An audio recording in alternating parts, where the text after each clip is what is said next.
Every day that you wake up, remember someone else did not. You are alive for a reason. Those voices in your head telling you to turn back, telling you that they'll fail. But I've failed in the past. I fell flat on my face. Listen to me. You can't have a better tomorrow if you're too busy thinking about yesterday. In times of adversity, you do not have an obstacle to deal with. You have a choice to make. It's no different because we've messed up, because you fell off the wagon, you've been on alcohol and drugs, and you gave up on life, or you dropped out, or you've been to jail 1 time, 2 times, 3 times, and you really want your dream to happen, and you putting in your work, and nothing's happening yet. I promise you, if you keep pushing, if you keep giving me all your effort, it will happen. Before with Mike Tyson. No matter how far you have sunk, no matter how hard you have fallen, you've got enough grit, you've got enough grace, you've got enough faith, you've got enough courage to stand up. It's time to rise. I will rise. You have to rewrite the story you've been telling yourself, so that you can step into a new level of abundance, a new level of peace, a new level of happiness. Understand, if you want to make your dreams a reality, you've got to understand that you can't quit. Believe you can win. Because we only get one shot at this, King. We didn't come this far to come this far. You can always start fresh. You can write a new chapter, or you can choose to write an entire new book. You have the power. You have the tenacity. You have the grit. This is that time. This is that hour. This is that moment. Life will blood in your nose. Life will leave you in a cardiac arrest. Life will leave you in an accident. Life will knock you upside your head and dare you to get back up again. Others may quit, but not me. Not today. Not tomorrow. Not ever. Because I gained too much of this dream. It's up to you to keep calm and believe in your purpose. Go after that dream. Quit playing small. You were meant to do great things. It ain't about being beast mode. It's about life and death mode. Life is always giving you a test, trying to give you a way out, trying to give you an excuse not to show up. You gotta have the mentality to show up every fucking day of your life. No matter what life throws at you, it's our responsibility to show up to the Coliseum of life, prepared for fucking battle. I don't care what you're going through, what life's throwing at you. It's your responsibility to find your new 100%. A part of being a beast is the hunt. It's the hunt that they're excited about. They like to see the gazelles run. Then boom, they take off. Because real lions like to hunt. They love the process just as much as they love the prize. And some of y'all just want to score. You don't like the process. You're not in love with the process. Everybody want to be a beast until it's time to do what beasts do. You are a beast. Let others talk about how good you are, how strong you are, how fast you are, how smart you are, how successful you are. That's when you know you're a shark, when others are talking about you. It's about putting it on the line. It's about pushing yourself and giving it 110% of everything you got. I know sometimes people say they're lying, but you can't be a lion if you don't understand the rules of the jungle. Keep your commitment. commitment never to go back to the life that you once lived. Keep your commitment to creating wealth for yourself, to taking care of your children, to be more responsible. Keep your commitment to live a life of contribution, to keep your commitment to be a conqueror and to act like it and to have authority and dominion of everything in your life. What are those reasons? I got on one of my tapes, if life knocks you down, try and land on your back, because if you can look up, you can get up. Your reasons will help you to get back up again.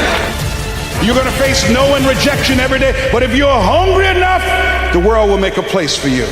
You're afraid of fucking effort. We're all being tested. And that road to success is a bumpy ass road. Do you think you have the mindset now? Beast mode. I would rather you confront, fight, and fail than for you just to settle for the comfort of remaining the same. Change is tough, but change is possible for some of you.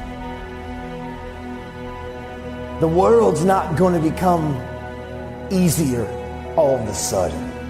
No, as you mature, you're going to have more responsibilities, more things that people expect out of you. But the truth is, you can do hard things. The truth is, as long as there's breath in your lungs, there's hope in your heart. Ask yourself, what's my dream? What's my dream?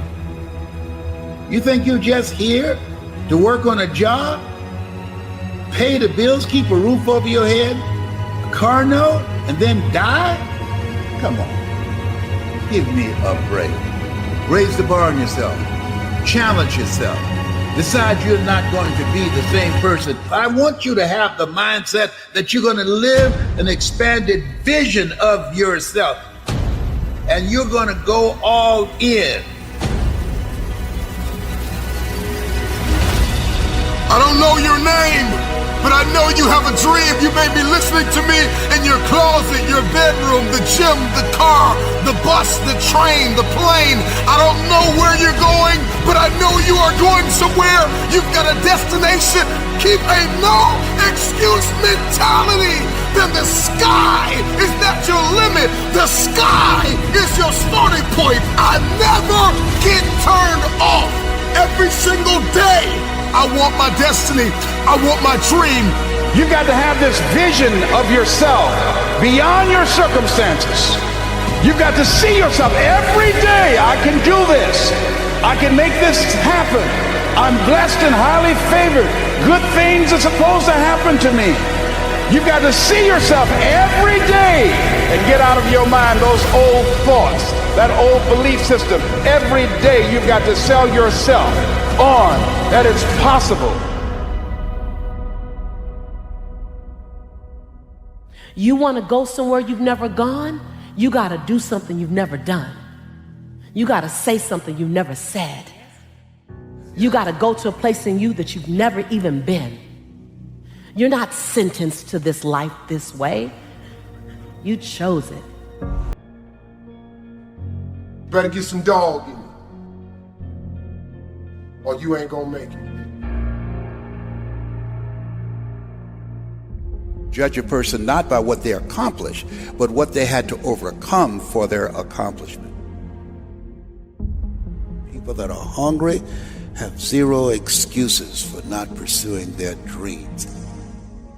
And they come back again and again and again. They operate like Willie Jolly, who said that a setback is a setup for a comeback. I've got a saying, if life knocks you down, try and land on your back, because if you can look up, you can get up. You can get up. You can get up. Get up. I'm training people to get into their greatness, to begin to develop the courage to pursue dreams beyond their comfort zones. Because in order to do something you've never done, you've got to become someone you've never been. When you're pursuing your greatness, you don't know what your limits are, so you act like you don't have any. There's never a shortage of opportunities. It's just a shortage of thinking. Because some things are taught and some things are caught. when I was in the 5th grade. They put me back from the 5th grade into the 4th grade. I failed again in the 8th grade. I have no college training. So being identified and labeled as DT, the dumb twin, it gave me a lot of things to overcome. And so there was no one to dispute what was said about me, and I bought it. Even if you are told a lie, faith comes by hearing and hearing and hearing. You hear it often enough, it becomes your reality. Perception, not challenge, becomes real for you. Someone's opinion of you does not have to become your reality. So if you can track failure, you can also track success. You have greatness in you. I don't know you, but here's what I know based upon my own experience. You have greatness in you, that you have the ability to do more than you could ever begin to imagine. You have greatness in you. There's a presence in each and every one of us that waits and listens to the voice of the genuine in yourself. It will be perhaps the only guide you will ever have or hear. And if you cannot hear it, all of your life will be spent on the ends of strings that somebody else pulls. When you recognize your greatness, no one will ever pull your strings. You are different. You were created on purpose with a purpose to manifest that purpose through you. You will never exercise authority and dominion over your life until you exercise authority and dominion over what you are not. Most people go through life living the lie that has been told about them. There's something in you that's greater than your circumstances. There's something in you that's greater than the adversities that you're facing. In life, you're either in a problem, just left one, or headed toward one. You have greatness in you.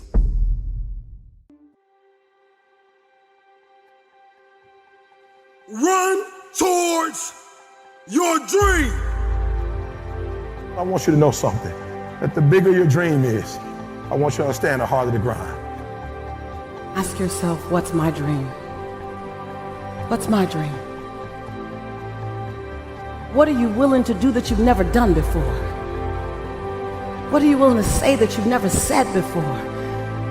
You got a dream to buy a house. You got a dream for better relationships. You got a dream to win a fight. You got a dream to get your family out of the hood. You got a dream to lose weight. I mean, whatever that dream is, whatever you have, that goal, that improbable feat. They should take sacrifice, blood, sweat, tears, absolute, total focus of pushing yourself.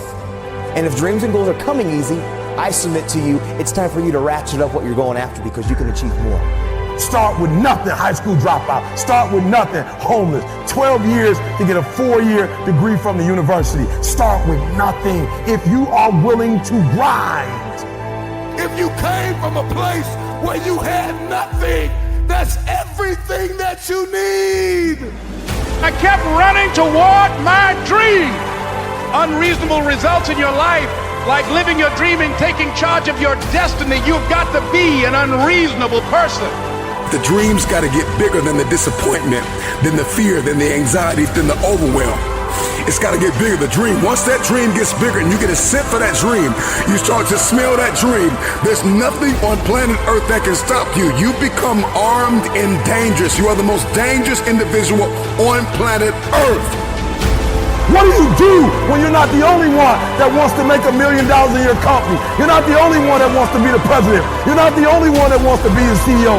What if you're not the only one that wants what you want? What if there are thousands of other people who want what you want? You have to outwork them. You gotta outgrind them. You gotta get up earlier. You gotta stay up later. You gotta execute, and you gotta go from 70. Don't let nobody steal your dream. I used to ask myself, can I do this? And something said within me, you're the one. You're the one. What you hate, what you can't stand, what you want to walk out of, what you want to give up on, there is somebody out there that would die to be in your position. And so here's what I need you to ask yourself. Is this problem an issue or is it an opportunity? Some of you, all you've been waiting for your whole life was an opportunity? What if losing your job was the opportunity? What if the divorce is an opportunity? What if the bankruptcy is an opportunity? What if the one you loved was an opportunity for you to reconnect with somebody and forgive them? I need you to see the bigger picture. I need you to have a little gratitude. You need to learn how to smile. You need to work out. I know you hate the gym. I know you hate to lift weights. I know you hate cardio. I know you don't like drinking water. I know you don't like taking care of your temple. You think it's the hardest thing to do in the world to commit. But there is somebody who's in the grave today, and if they had another opportunity to live, they would enthusiastically, with great confidence and courage and consistency, do what you hate just to live a little longer. Find the positive. See the bigger picture. Guard your gratitude.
The trial, the tribulation, the adversity, the giant is not your assassin. The giant is your opportunity. Are you going to complain in the face of conflict, or are you going to seize the opportunity?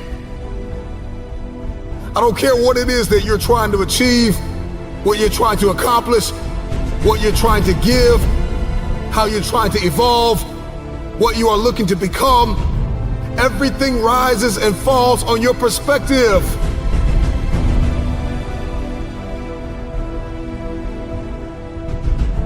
Stop complaining about the jealousy and the envy and the backbiting and the person that gave up on you and the person that wasn't present and the person that lied to you and the person that attempted to manipulate and control. I'm not weary, I'm wiser. I'm not toxic, I'm triumphant. I see this thing differently. This season that you've entered into did not come to break you. It came to build you into the man or woman God has destined you to be. Change your perspective.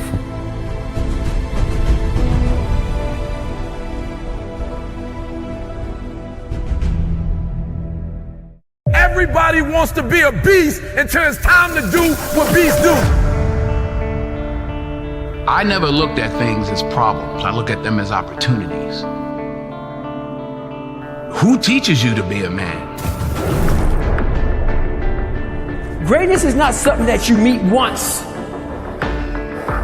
It's something that you meet thousands of times in your life, and you don't reach it if you're not constantly in constant pursuit of greatness. The most powerful thing that we can be is ourselves. Dreams without goals are just dreams, and ultimately they fuel disappointment. Those times when you don't feel like working, but you do it anyway. That's the dream. It's not the destination, it's the journey. Without commitment, you'll never start, but more importantly, without consistency, you'll never finish. You can't just say you want it. You can't watch the video and say, I want it as bad as I want to breathe. It's cute to say it. But when it's showtime, when the sun comes up, now it's time to hunt. And what separates you from everybody else is that when it's time to hunt, you're ready to hunt. It's a lifestyle. You don't hit the snooze button. You don't want to go run, you go run. You don't want to go swim, you go swim. You don't want to make your bed, you make your bed. You don't want to clean your house, you clean your house. You don't want to study, you study. That's how you start to callous your mind. That became my life. When you can't control what's happening to you, control how you respond to it. That's where your power is. If you stay in your comfort zone, that's where you will fail. Success is not a comfortable procedure. If you think the price of winning is too high, wait till you get the bill from regret. Not only do I want to be a beast, if you follow my 24 hours, I do what beasts do.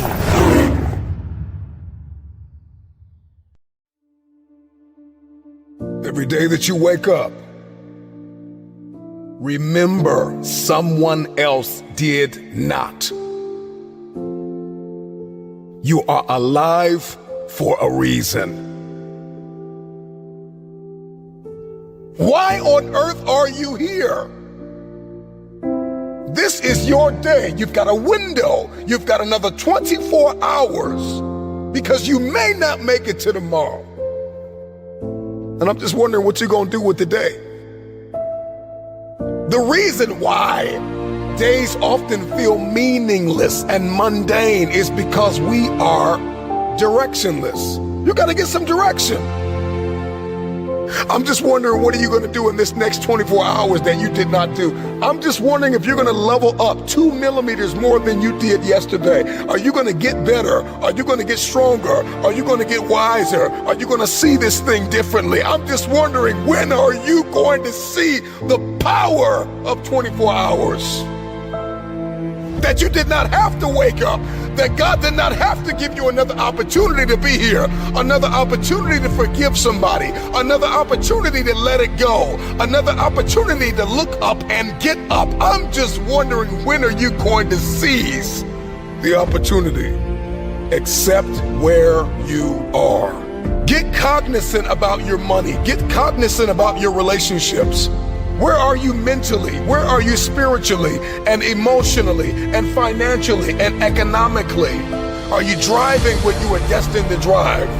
Where's your health? Where's your heart? Let's get aware of where we are. This is my day to read a new book. This is my day to start a journey. This is my day to make an investment. This is my day to invest in myself. This is my day and this is my time and it's my turn to crush this day. This is the day I learn like I never have. This is the day I invest like I never have. This is the day I take it seriously. I got one window. I may not be here tomorrow. I'm just wondering if you're going to rise and see the opportunity. Get up, get up, get up. You've got a day to conquer.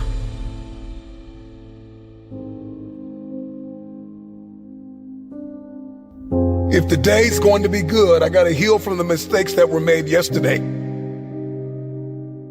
I've got to believe that I don't have to make the same mistakes. It's time to heal. Today I heal. Today I heal from every mistake that is made. Today I heal from everything that I said that I could have said better and everything that was said to me that I wish was never said. I heal today from the people that pushed me verbally but did not support me physically, that were never present. Today I heal, I heal, I heal. I heal from what I did not have. I heal from what I did have that I did not want. Today I heal.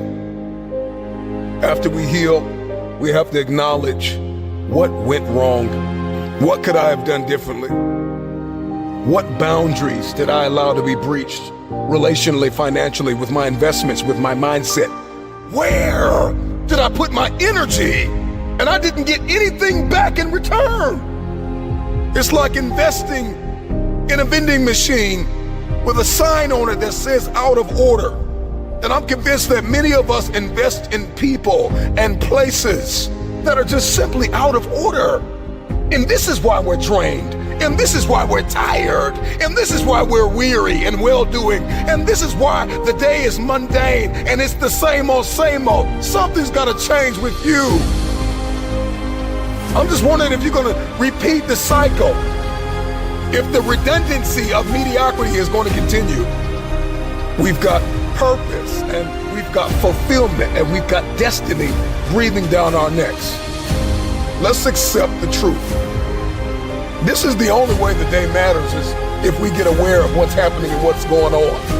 What has my attention? Do I have the attention span of a toddler or a champion? Why is the truth so important? You have to have the truth to have a starting point. And your true self is found in that very uncomfortable zone. We all look for toughness. We all want it. But we look for it in a comfortable environment. You will not find toughness in a comfortable environment. Those of you who are listening to this, you will not find it. The only way you find it is to drown yourself in a position where you're just out of sorts, where you can't swim and you're drowning. Where you're drowning. When you say, you know what, man? That. Once you come face to face with who you are, you have a starting point. It's in our head saying, you know what, man? Dude, you're not doing shit. You're wasting a bunch of percentage here. In this other 80% is suffering, pain, failure, self-doubt, darkness, and then a whole bunch of light. But to get to this light, you gotta go through all of this shit. You're not succeeding, you're not achieving. It's because you're afraid to go in that dark place to find yourself. You're setting goals you know you can reach. And when you do that, that fear, that insecurity, that doubt, that's where you grow.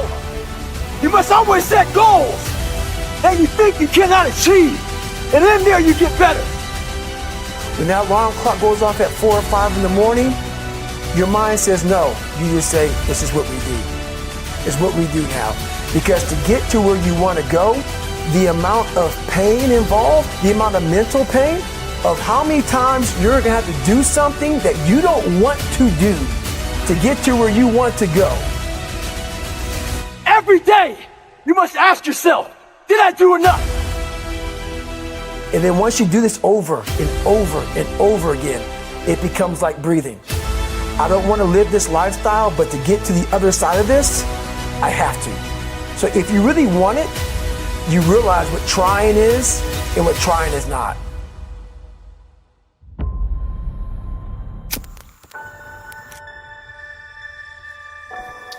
I know what it's like to be an underdog. I know what it's like to be laughed at. I know what it's like to have a dream and have no one believe in you.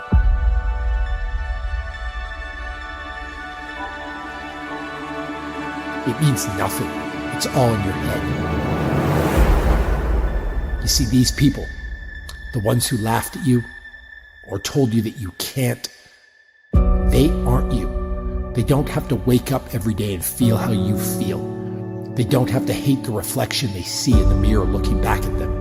They don't have to go to bed at night feeling empty because there's something they desperately want. That's you, and that's on you. So do something about it. You weren't born to live a second-rate existence. You weren't born to let your dreams, your hopes, and your aspirations pass you by. You were born to fly. You have to go into 2023 with the mindset that you're going to win. That no one and nothing, not even your fears, can stop you from becoming the person you desire to become. Y'all want to work on your goals and your dreams, but you've been working all year round. So now, even though your internal dialogue is screaming for you to grind for something more, you just want to rest. It's time to step into the shoes you were meant to wear. It comes to us as the people. We may not all think the same, but we all have the ability to come together in love. No more will we submit. No more will we say we're done. You're not done yet. Your life is still here. You won't accomplish your goals by living in that glass cage you built around you that limits you from realizing your potential. So take the hammer, smash the glass, jump off the cliff and build your wings on the way down. You'll learn to fly before you fall. The time is now, and you must follow through. I must take action. I must come up with a plan. I must execute that plan. I must give everything that I have, and I cannot, will not stop until I achieve my goal. So get up. It's time to fight. Will it be easy? No, but nothing worth having ever came easily. Instead of the path of least resistance, I started choosing the path of most resistance to prepare myself for the journey that was coming my way. And you realize through hard work, you can outwork anybody. No matter how badass they are. It starts with yourself, man. You gotta start diving into those things that you're afraid of. You don't gain confidence by going to the spot that makes you feel good. It's gonna be a false reality. And the second life gives you that challenge, all you wanna do is go back to what gave you confidence, is that happy spot. No, what gave me confidence was spending years at a kitchen table trying to learn how to read and write on my own, realizing I can't learn the way you learn. I can't, but I can learn. What gives you confidence, not being afraid, is overcoming the fear. That's what gives me confidence, is facing these things, overcoming them. And maybe not overcoming them every day, but facing them. And facing them and facing them. Pretty soon like this, you know what, man, this is where it's at. It's not in that comfort zone. It's in the discomfort zone is where my confidence is getting built. That's where it's getting built. Happiness, peace, enlightenment, it's all up here, man. It's all up here. It's all up here. You just gotta be willing to go and face it. And that's the hard part. The physical standard is not what they need to meet. It's a mental standard you must meet in life. That's how I live my life. I now know that there is no cap on the human mind. There's no cap. We cap it ourselves. When most people quit, I had just started. And when you take that mindset and you learn to flip that around, that's what made me powerful. And my body followed. And so I said, I want to do this. I'm going to give myself a challenge every single day until the fear goes away. That's right. And I feel like that's what more of us should be doing. I'm hearing that that's how you live your life. That's all it is, man. And it helps me feel so much more confident. When you overcome that fear of saying this doesn't have control over me anymore, that's right. It's like you can be at so much more peace. A lot of us speak in hollow words. I used to speak in hollow words. I don't do it anymore. Everything that comes out of my mouth has substance. It's real. We all have these feelings in our bodies, in our minds, in our souls. I act on mine. A lot of us who are afraid of something, we allow our minds to choose the path of least resistance, so we go a different route. And I'm afraid of something that's telling me you must do that. Life is one big mind game, and you're playing it with yourself. You cannot lose perspective of where you've come in life.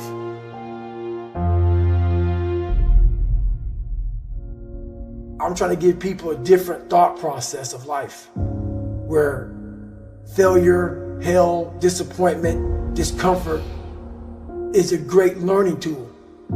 And many people don't understand that, but it's these few moments in life that you have. Like for me, I always talk about it.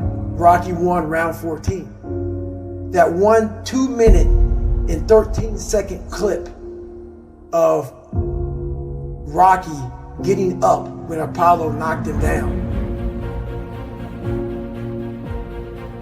That one clip, when I was going through a very bad time in my life, I saw what I wanted to be. And it wasn't a guy that won. It wasn't a guy that won everything he did. It was a guy that kept getting up after being knocked down.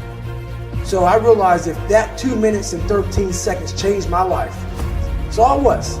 I saw something that I needed to be in the world I was living in. Maybe my story will give someone the 2 minutes and 13 seconds they need to change their life. Everybody's got a story. We don't share it on social media. We share our nice life on social media. We all have a dungeon. I'm just willing to talk about mine. Mental toughness isn't something that you sample. It's something that you live in every day. Whenever hardness comes, and you don't know what it is, it may be different for you than it is for me, but you go back to your insecurities. And then when you go back to your insecurities, you then look for comfort within those insecurities.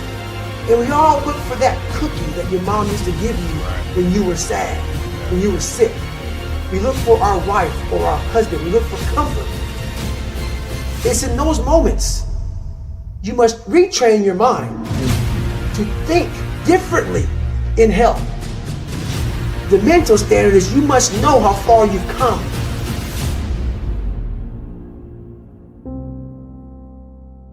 I walk in a room now and I know the hours and years and decades I put into David Goggins. That's something, it's not on the wall. It's not a trophy on the wall. It's not a medal around your neck. I don't care how you perceive David Goggins, because through my journey, I figured out the one piece I was missing. I thought it was cars. I thought it was women. I thought it was money. I thought it was everything. The one piece I was missing was me having the courage to face myself. Where I got my work ethic from was the hours I had to spend learning this. When you sit down and you're not smart, and you have a disability, and you still want to be at the top of your class, I didn't want to just get by. When I realized that I can learn through hard work, and I can beat the valedictorian in school, but I got put in 10 hours more a day than he does. You know what kind of strength comes from that? When you're sitting down, that guy, that valedictorian studied for an hour, and you know I caught you. I have the work ethic to catch you. That's where David Goggins got really invented. Was at a kitchen table with 20 spiral notebooks that were empty, and then they were full. And when you can go through that, I still have them in my storage unit. You go through these spiral notebooks of your life, and you realize this is how I learned. This is unbelievable. It wasn't until I got real sick and my life got real quiet. I went from running 205 miles in 39 hours to I couldn't get out of bed. My life was taken from me. And that's when I realized I hadn't taken time to think about what I'd done in my life. I'd done all these things, but there was no finish line.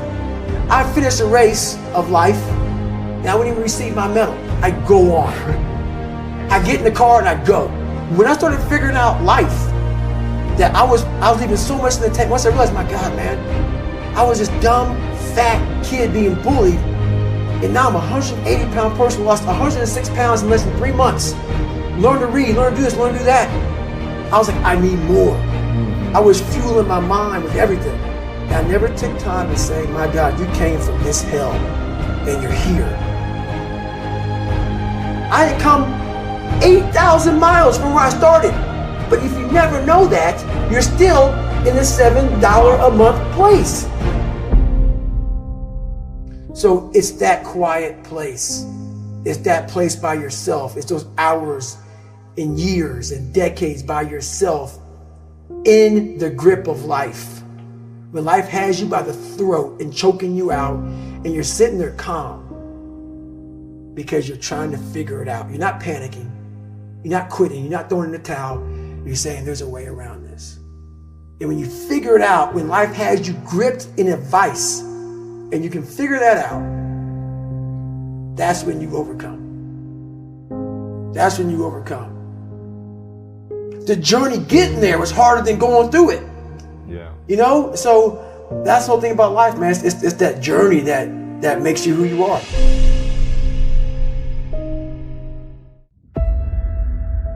Today we gotta ghost everyone. anyone that ever doubted us, anyone that ever lied to us and told us that they believe in our vision, we gotta reset. We live in a culture of busyness, distraction, and noise. And sometimes the only way something's going to change is if we disappear. We gotta focus on the reason why we started everything. Why we woke up early in the morning to grind. Why we cried those tears. When we wanted the world to say yes, but everyone continued to say no. You see, you gotta forget about the doubters. Can you unplug from people's ideas, from people's agendas, from people's viewpoints and perspective of you and life? Can you unplug? Forget about the doubters that told you that you didn't have what it takes to be the greatest. You gotta reset. What if you could just shut out every distraction? What if you could just shut out the world for just a season and focus on you? You have to disappear and put the work in and come back and shock everybody that doubted you. You gotta understand the power of being alone. Let's go back into the darkness where all the greatness was created, where all the motivation was created. Let's get back to the beginning. Because only then will you hear the thoughts of the greats. We celebrate athletes and we celebrate critical thinkers and innovators and actors, and we praise them and claim them our heroes, and we follow them by the millions. We love what they do in public, but you don't know the story behind the glory. You don't know the blood, the sweat. You didn't see the tears that they cried, the prayers that they prayed, the countless weeks where they went without sleep to get where they are.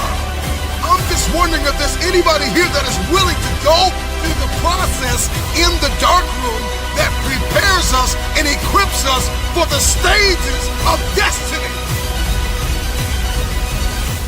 Rise, let's ghost everyone.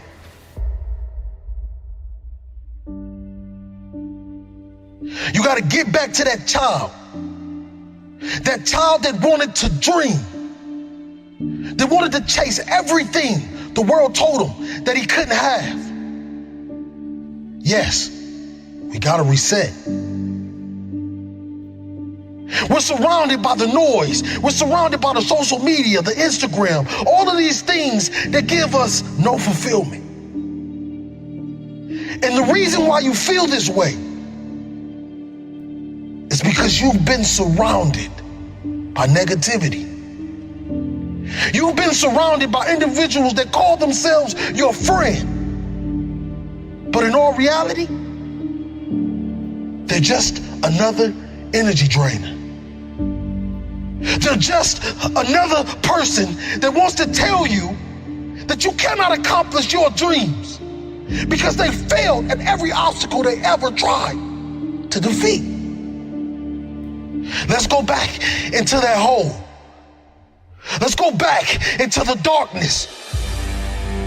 Some of the most monumental and transformational portraits and pictures that we've ever seen were developed in the dark room. I'm talking to that athlete. I'm talking to that administrator. I'm talking to that nurse, that doctor. I'm talking to that student. I'm talking to that communicator. I'm talking to that pioneer, that inventor. I'm talking to that entrepreneur. I'm talking to that preacher. I'm talking to that person who refuses to stay where they are. I'm talking to that person that doesn't have a problem laying in obscurity, because you know that when you come out of the dark room, all eyes on you.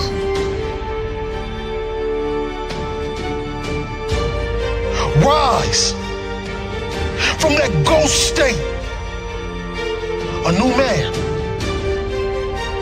and a new woman on its journey to greatness. Why are you here? What is your destiny?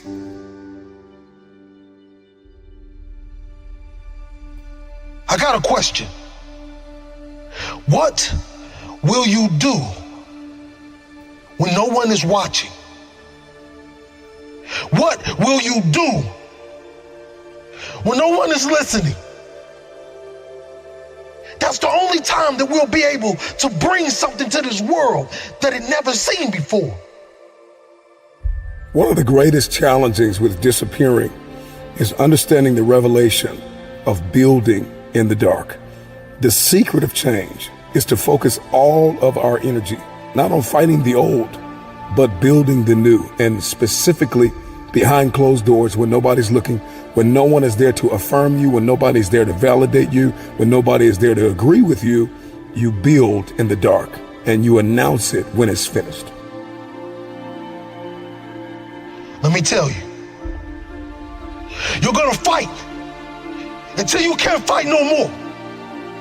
And when you can't fight anymore, you're gonna lay down and bleed a while. And then you're gonna get up and fight some more. Sometimes you have to fall back into the dark room and focus on you.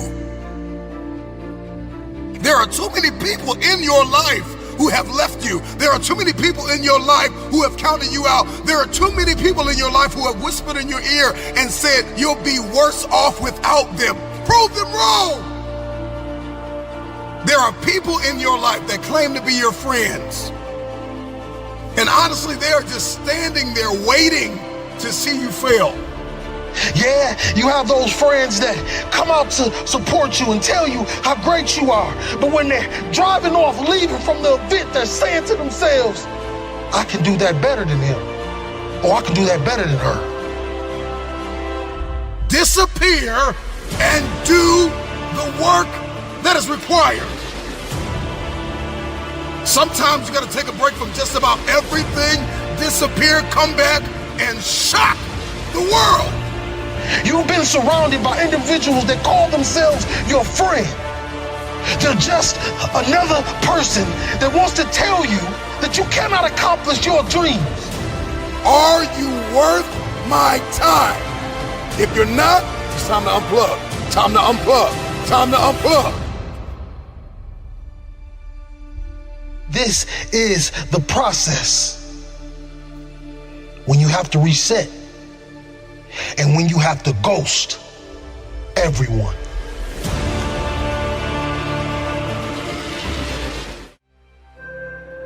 In order to achieve greatness, you must first believe you can. What's the biggest challenge that most of these individuals have? What's the common challenge? Believe. They don't believe, man. You know, it's all mental, and people don't get it. You know, everybody wants to say, okay, well, here go 10 steps to, okay, Lewis said do 8, E.T. said do 9. You know, this person says this is 12 steps, and everybody's trying to get the steps without the mentality. You got this. I believe in you. When somebody says, no matter what happens, whether it succeeds or fails, I'm going to be by your side. That's when I have the confidence to do difficult things. Wow. So it's the people in my life. You should recognize the potential in yourself and love yourself enough to make the changes that produce the best possible version of yourself. Or how do you overcome self-doubt? How do you overcome self-doubt? Help someone else overcome self-doubt. I love that. I love that. You overcome self-doubt by helping. And it's not a selfish thing. I'm only helping you so I can. You have to genuinely love and commit to the person. So it's not the car, the house, the whatever. It is that internal goal, that internal why. And so for me, I just think that's it. Like that, like you, it's just, it's something within and you gotta pull it out. And so it's easy when you have a why, a purpose. I'm doing it for this, I'm doing it for that. It's easy to get up and get going. But if it's just for a car, what happens, Louis, when you get the car? Because you can buy it. What happens when you get the house and you can buy the house? The only reason you're not the best right now is because you don't believe you're the best now. You can learn all the techniques in the world. If you don't believe in yourself, it won't happen for you. You have got to stand up to that voice. You've got to sell yourself every day on your abilities, on what you're doing, on the goal that you want to reach. You've got to sell yourself every day, according to your level of belief. It will manifest itself in what you're doing. Whatever we have right now, whatever we're demonstrating in our lives, is a result of what we believe subconsciously that we deserve. And part of increasing that belief level is that you have got to convince yourself every day.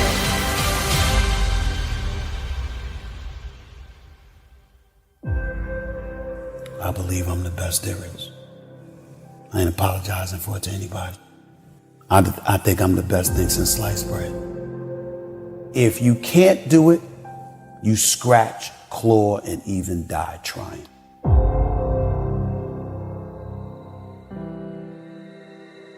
Somewhere I believe that I am not enough. I'm not good enough, smart enough, talented enough, worthy enough, whatever it might be. And that was definitely my biggest insecurity, was I'm not enough in so many ways. And so I needed people to give me the approval. I needed people to accept me because I didn't accept me. I accept myself fully now. It doesn't mean I'm still not hungry. It doesn't mean I'm still not a work in progress. It doesn't mean I'm still not driven to create results in my life and make an impact and do all these beautiful things.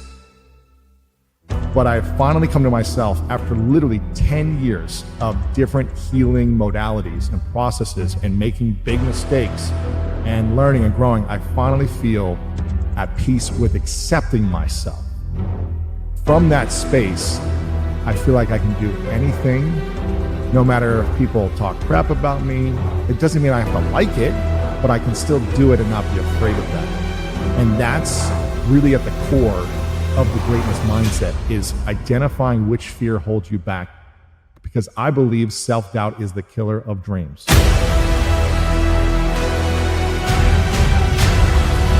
Once you start questioning yourself, you already lost. Once you start questioning yourself, once you start going into a state of depression and you start being by yourself and you start thinking and wondering, once you start wondering, you already lost. Even if you don't believe. I'm the best right now. And if you want to go through motivational speaking, you got to go through me. Ain't nobody doing it like this. They all wear shirt and tie. Ain't nobody bring hip hop to motivation. I must be the greatest. I shook up motivational speaking. I changed the whole genre. I must be the greatest, not because I'm cocky, but I gotta tell myself I'm the best if I'm gonna be the best. I gotta believe in me before anybody else believe in me.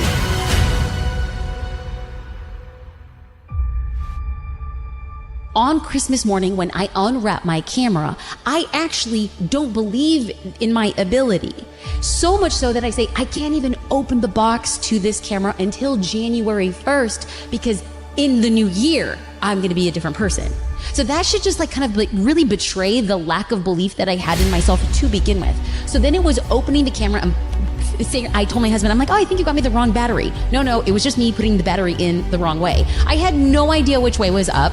I was cutting every single corner. I was looking at the work that I was doing, and I feel like I had enough wherewithal to look at my work and say, this is terrible. I know what good is, and what I am doing is terrible. But do I have the capacity to make it a little bit less terrible? I was a person for 365 days who said, come hell or high water, I'm gonna go all in. I want to look back on my deathbed and said, you gave it everything you had. So I stopped being a lot social.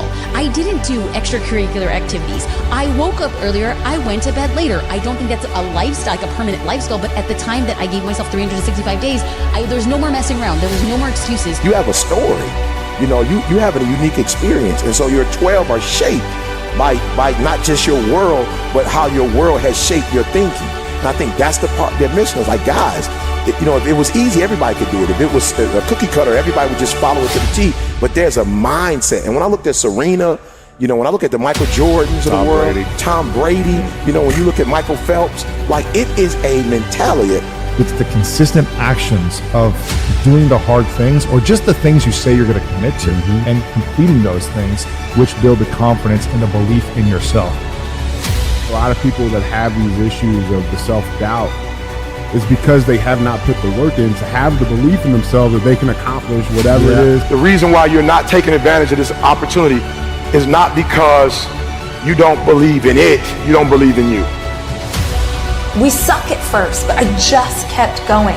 I just really believed that I could have anything that I wanted if I was willing to work for it. And when I was number 20, I started saying, I'm the #1 motivational speaker in the world. And I went to the computer, and the world said exactly what I said, that Eric Thomas is #1 in the world. I spoke it, the world heard it, and it activated. Your problem is that you don't believe you belong here. Your problem is that you don't think you should be sitting down here.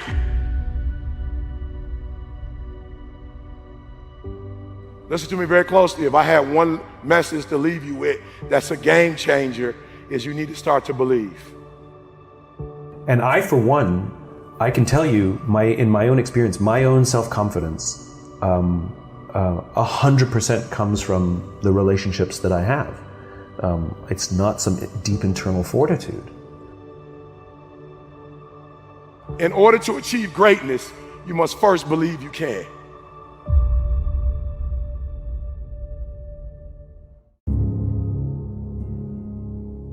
When you have fallen, when you have made a mistake, the worst thing you can do is criticize yourself. At the end of the day, life can be very painful. We can experience loss and worry and the insomnia of reoccurring heartbreak and hardships. It is inevitable. It is self-compassion that gives us the power to face our failures, to face our fears, to face our insecurities, to face what we don't like about ourselves and come out on top. When you're down, find a way to get up. I've been there. I go through it like anybody else. But I have a job to do in this world, and so do you. The real challenge of growth, mentally, emotionally, and spiritually, comes when you get knocked down. How you handle it, that's where the growth takes place. Evaluate where you are. Look at it, assess yourself. Assess yourself and assess the situation. What brought you there? What role did you play? All of us are self-made, but only the successful will admit it. If you want to begin to move, you got to clear your mind of all the unnecessary luggage and baggage that's weighing us down. I'm telling you from personal experience, I know what my life was like when I put in 55. I know what it was like when I didn't try. I know what my life was like when I didn't care. I know what my life was like when I didn't have any dreams or any goals, like I didn't want anything. I know what my life was like. Now I'm putting in 120, baby. You put in 120. Not only does it affect your life, it affects your family's life. It affects your friend's life. It affects your community's life. Are you hearing what I'm telling you? I'm challenging you. I'm challenging you to get from where you are. I'm challenging you to stop settling. I'm challenging you. I'm challenging you. I'm challenging you to stop accepting the life that was given to you. I'm challenging you to give 120%. Are you hearing me? Trying is not good enough. Trying is not going to get you there. We need potential. We need application. We need dedication. We need motivation. We need discipline. We need to understand that work must be applied. And even when you don't want to do it, find a way to do it anyway. I'm coming back, and I'll be stronger and better because of it. You have got to make a declaration that this is what you stand for. If you are going to win the fight for your future, then you are going to have to master self-compassion. Face the conflict, embrace rather than avoid challenges. And you don't give up on yourself. Do not give up on yourself. When you find yourself criticizing yourself negatively, comparing yourself to others, try to find inspiration in their successes and strengths instead of feeling threatened. You're standing up for your dreams. You're standing up for peace of mind. You're standing up for health. You want it, and you're going to go all out to have it. Everybody gets knocked down. No matter how tough you think you are, you're going to fall. And when you fall, sometimes you fall real hard.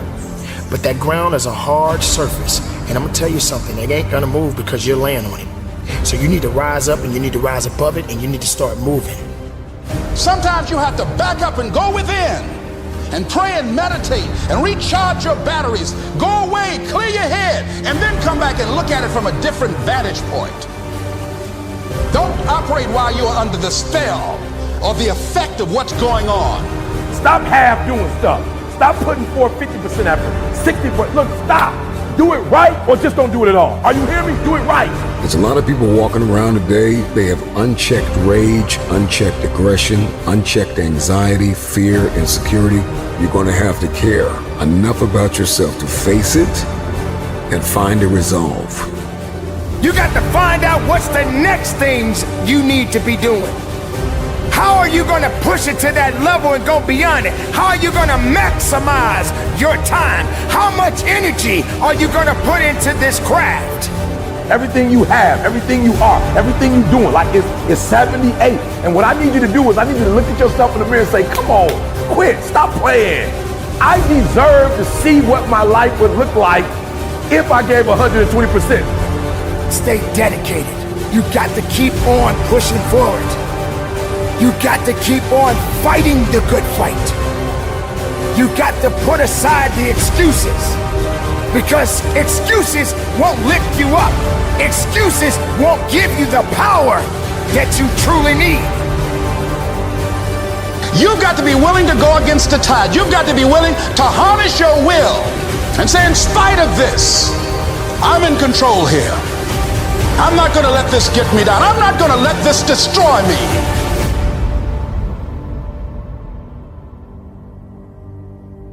When you get knocked down, how long are you gonna stay down?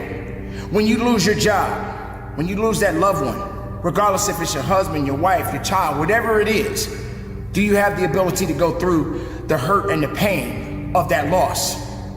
Regardless of what you're going through, the best time you know that you are strong is when you're at the weakest point of your life. I want you to see yourself in your mind's eye and say to yourself, I love myself unconditionally, and I forgive myself.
If I knew better, I would have done better. To win the war for your future, then you are going to have to master the muscle of self-compassion. When you are so far down that hole, you looking up and you don't see no light, but yet you know there's an end to this darkness. That's when you'll find out just how strong you really are. Just keep moving forward. If you think that you're going through something so bad right now, wait until tomorrow if tomorrow comes for you. Look at the person next to you. Look at people all over the world if you ever come in contact with certain individuals.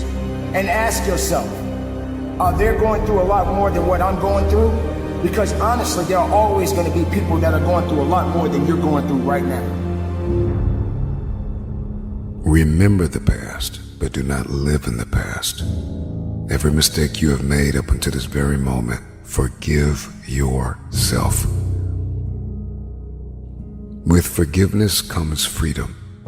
You're going to have people to do things to you. Things are going to happen to you. And the most important thing to do is to harness your will and let it go and move so you can grow, so you can get on with your life. It doesn't matter about what happens to you. What matters is, what are you going to do about it? This is a process, and you have to hurt just a little bit so you can understand what it means to be strong. So don't give up on your hopes. Don't give up on your dreams. Don't give up on yourself. One of the most important lessons in life that you should know is to remember to have an attitude of gratitude, of humility. Understand where the gift comes from. It's not mine, it's been given to me. Use what I have, use what you have to help others. You know, on your last day, you can't take it with you, but you can leave it here. I don't care what you're going through, what life's throwing at you. It's your responsibility to find your new 100%. You write the story of your life. No one can write your financial story. No one can write your spiritual story. No one can write your emotional story but you. Your life has value. Your words carry weight. And when you allow your actions to follow your words, you change things around you. This is who you are. This is the very fiber of the person that I'm talking to in this room. You know, take advantage of the opportunity that you have at this age and the people that you know to build your life resume. It's what I talk about all the time. You know, it's like you have the work resume. So what? That means nothing if you're not building up your life resume. Believe in everything that you are and understand that within you there's something greater than any obstacle you'll ever face. Have faith in your abilities. Work hard, never give up, and there's nothing you can't accomplish. A person's character is not judged when they ride the wave of success, when everyone chants their name and you want to be their friend. No, your character is put to the test when your back is against the wall. We didn't come this far to come this far. We came here to be champions. It's about putting it on the line. It's about pushing yourself and giving it 110% of everything you got. You simply have to give it everything you have to get it. You need to shut down all negativity. You will follow me and you will bite your word. You don't want this enough. My life on the line. You hear me? Get your life on the line today. Everything on the line.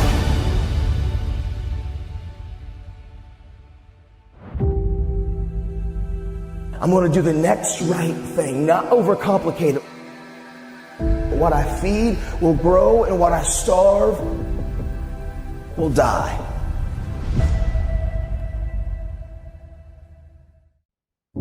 If you are alive, you have another opportunity to begin again.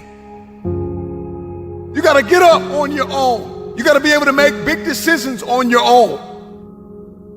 You got to lose weight on your own. There are a myriad of targets you have to hit by yourself. Oftentimes, it's the people that go away into a very healthy isolation to equip themselves, to condition themselves, to educate themselves, to come out empowered. And so you got to get into this workspace where you can do it by yourself. And I know you're fractured, and I know you're bleeding in places nobody can see. But if you shut it down, you can heal. You're standing at the precipice, the edge of the greatest move in your life. And the time is now like never before to take a leap of faith. Stop waiting to feel like it. Stop waiting until you see it. Stop waiting for somebody to come and save you. Nobody's coming to rescue you. The question is, how bad do you want this? You feel like you're underpaid and undervalued and overlooked, but listen, get up! This is the day that everything changes. Go through the process. Go through the mud. Run in the rain. Dance in the snow. Inhale. Exhale. Come back and shock the world! Find a mirror and tell yourself, I got this today. I got this today. I'm gonna make it. I'm going to create it. I'm going to build it. All I have is all I need.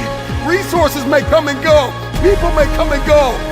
But I've got a vision, and I've got the provision, and I've got the determination and the discipline to hit my aims and to punch through my targets. You may be tired, you may be broken, you may be hurting, people may have betrayed you, lied on you, left you, but you refuse to give up. It takes faith to pull away from everything that is familiar, to step into uncharted territory, to become the person you were born to be. It takes faith. Everybody wants to grow a little bit taller, so we gotta push a little bit harder. Life is lived on levels, and I can't bring my spotter with me.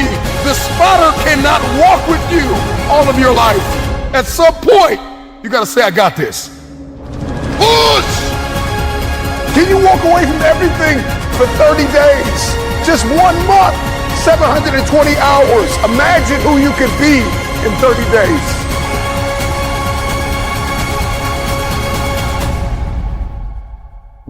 You got one life to live.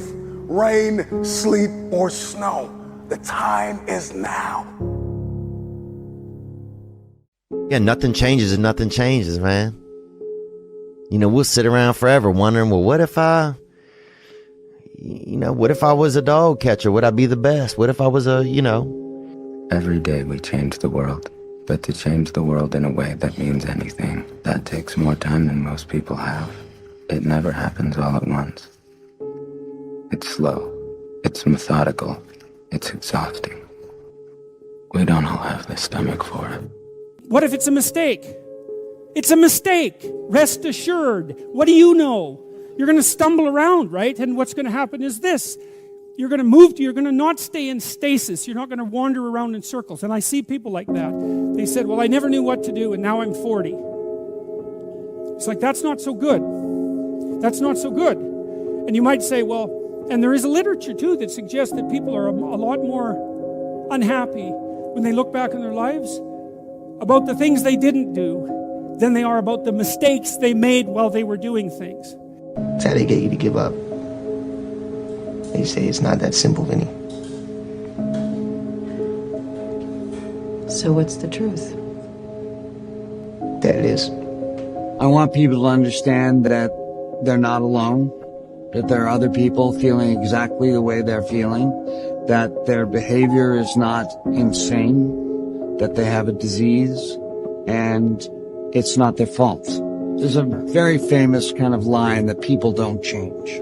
I happen to know that people do change, and I see that every day. I see people getting better. I see the lights in their eyes come on. There's a million excuses I could make to rationalize not getting up early, doing the ice bath, and going for a run. There comes a time when all these potential excuses turn into fuel that motivates you to keep going. You gotta get out there. You gotta give it everything you got, whether it's your time, your talent, your prayers, or your treasures. Because remember this, you will never see a U-Haul behind a hearse. If you want to know something about yourself, sit on your bed one night and say, what's one thing I'm doing wrong, that I know I'm doing wrong, that I could fix, that I would fix? You meditate on that, you'll get an answer. And it won't be one you want, but it'll be the necessary one. It's a whole issue. People have a feeling that they can change, but they have no effort. They don't want to get in the game because they feel it's just too much time and it doesn't work. And I tried it and it didn't work. And then they give up and then life just goes on. It's seamless. You don't see it. It's just the way you've been living. And my older brother, who was 12, got into an electrical accident and he died in my arms. And really come to terms with that I was the one who got to live. That this life that we live, it's a privilege. And when I really started to take that in, I felt this tremendous urge to do something with my life, to do something that mattered. At some point, everything's going to go south on you. Everything's going to go south, and you're going to say, this is it. This is how I end. Now, you can either accept that, or you can get to work. You can't stop. You can't quit. You can't say, I'm a failure. You're not a failure. You're not. You're a wonderful, strong, intelligent youngster. Take advantage of that. Trust in God. Trust in yourself. Until you say, yeah, I'm gonna take action. Nothing changes if nothing changes, man. And I'm not preaching at you. I'm just, I just want to remind you, because I've spent a lot of time in my life sitting around wanting things to change, and not being able to make them change, and not thinking I could. And I wish somebody had told me that earlier sometimes, that in order for something to change, there needs to be change. You cannot stand still, because the world moves away from you if you stand still. And there's no stasis, there's only backwards. And so if you're not moving forwards, then you're moving backwards. How much harder will you work in this offseason now to get back to the championship?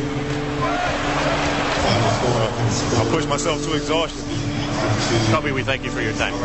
I feel like we sort of focus on right ways and wrong ways too much. And I think it's, in a sense, sort of scary to just be born and live life. And I understand the idea of kind of grasping onto a particular thought of wanting to kind of feel like you somehow have a handle on the unknown. But you know what? The unknown is the unknown. Every time you have changed, you feel pain. You stepped out of one relationship to another and you feel pain. You leave one neighborhood to another and you feel pain. You go from one job to another and you feel the fire of transition. See change as growth. See change as transformation. See change as evolution. See change as necessary. See change as critical. See change as inevitable. Do something. Stop being f***ing scared if you have not jumped on the bandwagon of doing exactly what the f*** you want to do, which is skiing for the next 3 years, or working at a job that's not what your parents want or what society wants. Do something. Stop being f***ing scared. And so enough parents, the kid that's sitting right now at a desk and saw this in a feed and you hate your f***ing job, enough. Stand up, get the f*** out of here, and do you. Live your life. You got one life. And so if you're not willing to be a fool, then you'll never start anything new. And if you never start anything new, then you won't develop. And so the willingness to be a fool is the precursor to transformation. And that's the same as humility. And so if you're going to write your destiny, you can do a bad first job. You're going to get smarter as you move forward. When you can learn to do things when you don't want to, when you don't feel like it, when you're tired, when you can learn to push yourself to do them, that's when the world opens up to you. That's when success knocks at your door. There will never come a time when you can just happily coast through life. It's hard to stay governed by anxiety. It's hard to be inconsistent. It's hard not to have daily disciplines. It's hard not to believe in yourself. It's hard to be broke. It's hard to be poor. It's hard. It's all hard. So choose your heart. What I am telling you to do is chase after that version of yourself that you know you could be. What happens when I decide for myself that I'm going to do something different? You've got the gift of life. You have the privilege of being here. Quit playing small. You were meant to do great things. Nothing changes if nothing changes, man.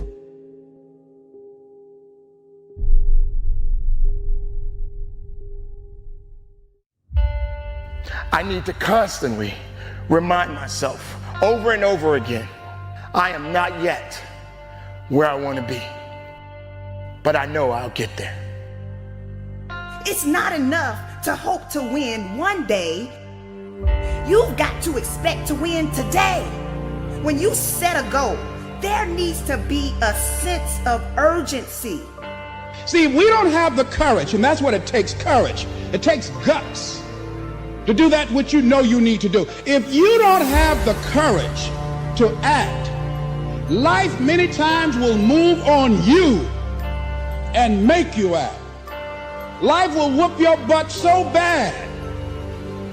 You will be so miserable, you will catch so much hell, you say, yes, I will do it. What do you want me to do? Take me. That dream is not going to wait and say, take a breather. It's going to say, come catch me. Catch me if you can. If only I'd taken the chance. They didn't start a business. They didn't ask that crush out for a date. They didn't travel. They had an opportunity at one point in their life to do something beyond play it safe. They chose not to do that, and now they regret it. Many of us don't do the things that we want to do and don't act because of lack of self-confidence. We don't believe enough in ourselves. Believe in everything that you are and understand that within you there's something greater than any obstacle you'll ever face. Have faith in your abilities. Work hard, never give up, and there's nothing you can't accomplish. It's all on you. If you fail, it's because you stopped running. If you fail, it's because you stopped grinding. You stopped caring. You stopped working. You stopped working for that dream that dangles in your face. The gift that God left you. Don't be the person that forget to open your gift. Because that dream has everything you need in it. That dream is the road that will lead to your paradise. Regret hurts. There's no question about that. But here's the thing. Regret also instructs, and you can't have one without the other. So if you avoid the pain, you don't get any of the learning. So what you have to do is be able to process that pain. And I think there's a way for us to do that, to take our regrets, use them as signals. You, my friends, are going to get there. You are going to get that promotion. You are going to complete that marathon, and you are going to run for your life. Not only can you create your life, you can recreate it. Because in order to begin to reinvent your life, you've got to make a conscious, deliberate, determined effort. That you really have got to put all of yourself into it. There's nothing going to stop me. If you didn't make me, you can't break me. If you didn't make the sun come up, you can't stop me. If you didn't make the moon shine at night, you can't stop me. My purpose, my will, my dedication, my motivation is all about doing the business, because guess what, ladies and gentlemen? That's what I'm about. I'm about that business. I'm about that life. What are you about? Discipline sounds hard, but it's only hard when you don't want the reward bad enough. When you want something bad enough, you will wake up early. When you want something bad enough, you will pass on hanging out with your friends. When you want something bad enough, you will not back down. You don't have to prove anything to anyone but yourself. You'll begin to discover some things about you that you don't know you've got. Start waiting for your dreams. Run towards your dream. Because the moment you stop running, the moment you stop fighting, is the day you will lose it. Don't wait for it. Continue to fight. Continue to chase of what you truly want out of your life. Today is here. Today you're breathing. Today is your opportunity. Work like hell. Crack the ground and keep moving. make the ground shake, crack the world, get it going. Don't let nothing stop you.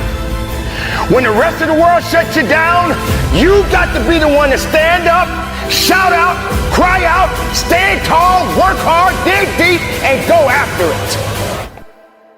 Day one or one day, you decide. I look back sometimes of moments of regrets in my past. I wish I had made better decisions in my life. I truly do. If only I had pushed just a little bit more, did a little bit better. Just an inch, just a fraction of an inch is all I needed to give. I know, ladies and gentlemen, there are moments in your life you've experienced it too. You didn't rise up to the challenge when it called for you. You didn't rise up to the challenge because you were afraid of it. We need to understand how to deal with our negative emotions. We can't ignore them like no regrets. We can't wallow in them like, oh my God, it's so terrible, I'm such an awful person. So among the misunderstandings are, we think that when we experience regret, it's somehow an aberration, when in fact, everybody experiences regret. Regret makes us human. Regret is part of the human condition. What's more, we think that regret makes us weaker, when in fact, the research shows that, done right, regret can make us stronger, that we can enlist our regrets as an engine for forward progress. What's a winner's mentality, you ask? It means being focused on yourself and not other people. It means having desire. It means wanting it. Willingness to work for it. You simply have to give it everything you have to get it. The one thing that you must understand is that you don't get any do-overs. Once your day ends, that's it. So what action do you need to commit to taking today? This is for the dreamers. The dreamers that cannot sleep. The dreams that run away from us when we're running our fastest. We will not be last. We will meet our dreams in our paradise. We will marry our dreams. We will hold them tight to our hearts. And we will make them ours. Make them ours forever. Come here, dreams. I'm chasing.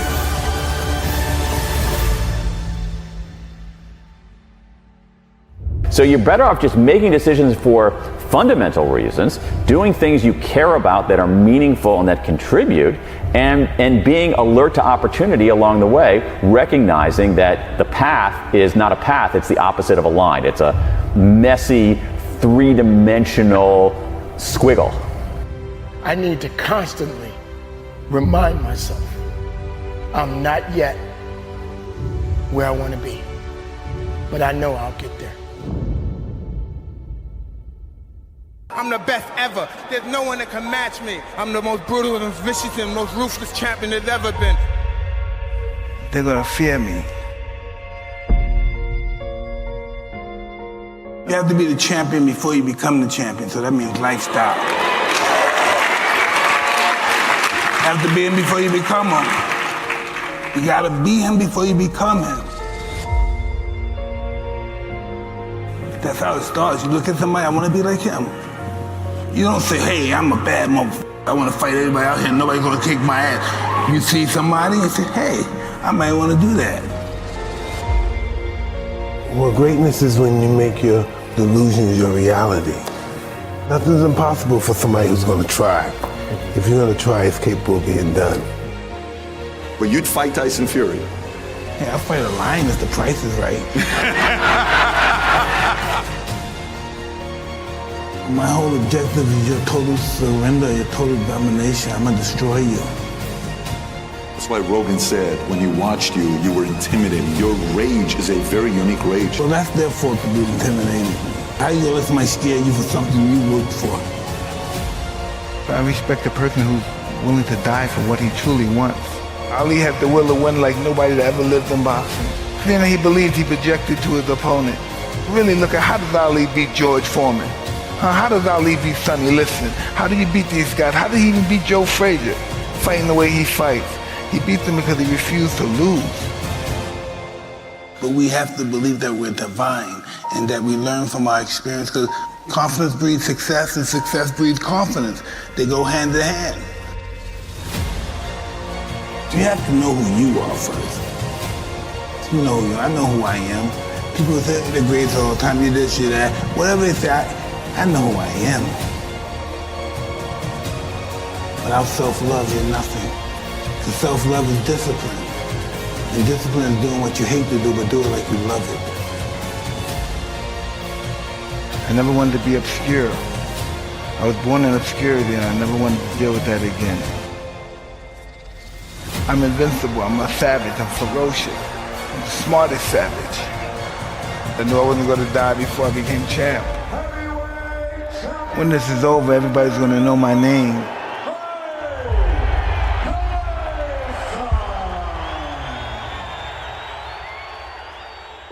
Did you ever fight somebody that you were like, that they got you? Was there ever a kid that got you or no? Absolutely. In order to be good, you have to lose it and understand loss. Because loss is life.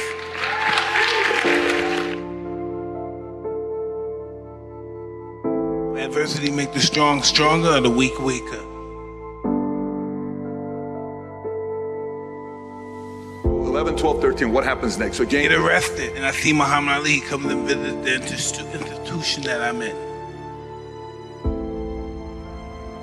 You said you're in jail and Ali shows up? I'm 12 years old and Ali comes there and they showed the movie The Greatest first, so this is 77. And after the movie's over, the lights come up and Ali comes in. And I see him, I wow, I want to be just like him. I don't know how it happened, the spirit hit me, boom, I want to be like him. And then I get transferred to this other facility, you know, for real bad kids. I met a gentleman there that was a boxer, and he used to teach me how to box. So he took me to a great trainer named Customato, and that's why I'm here. I respected Ali and I worshiped Ali. Yeah, this is the moment I knew I wanted to be a fighter. Unfreaking believable story. So your inspiration happened at 12 years old. Yeah. Then you meet Cus. Yes. How was Cus treating you? What was his way of leading you? This degree of just peeling all that dirt and stuff, that insecurity, and developing into character. And that's why I had a wonderful time with him, because everything about his life was about me. And this world is one big school, and we're the students of this world. The mind is always hungry. The mind wants to do good, but we get so many negative thoughts in our mind, it's almost overwhelming to be positive. Listen, I've been down and up, broken up, and why am I still here? Because life is going to give everybody a bad hand. No one's going to leave here without being tried in life.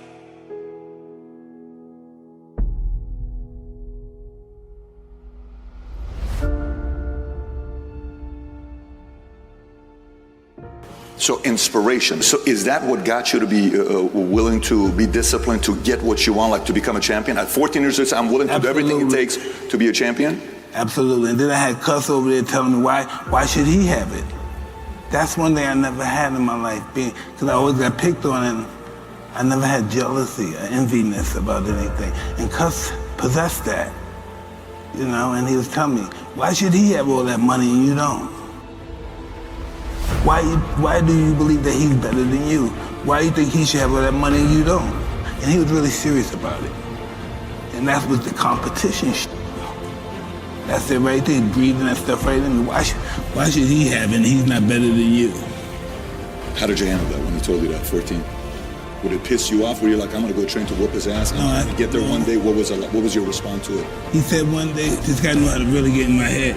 He said, man, you're fighting good, but I wish you were bigger. He said, I wish you were like Kenny Norton, Mike Weaver, because they had big bodies and they could intimidate somebody. And that hurt my feelings. I said, I make sure the whole world will be afraid of me. He trained me to be totally ferocious in the ring and out. Yeah, and that's what I was. That's what I was, yeah. Push yourself more. You push yourself when you sometimes you have to submit to yourself. I'm doing everything. And first thing in the morning, 3 in the morning, you do your 4 miles, come back in. 3 in the morning? Yeah. Do your 4 miles, come back in, do your body exercise and all that stuff. After that, I go out to eat breakfast, go to the school, come back from school, eat mine, then I go back to the gym at 6 o'clock, train, come back at 8 o'clock, watch fights, start all over again. Everybody here is gonna fight for what they love for. Even if they never had a fist fight in their life, they're gonna fight. Listen, once I'm involved in something, I wanna know the beginning of it. I wanna know where it came from, how it was started, who's the first guy that invented it. That's just how my mind works. How could these guys even dare fight me? How dare you even think that you could beat me? And you sound like a mathematician when you're talking about the art of boxing. I was born for it. There's nothing I would do unless I have a possibility of being humiliated. Because when I succeed, I truly succeed. I was bred to climb high and high into the sky and tumble down. I am truly grateful that I found my wings before I hit the ground.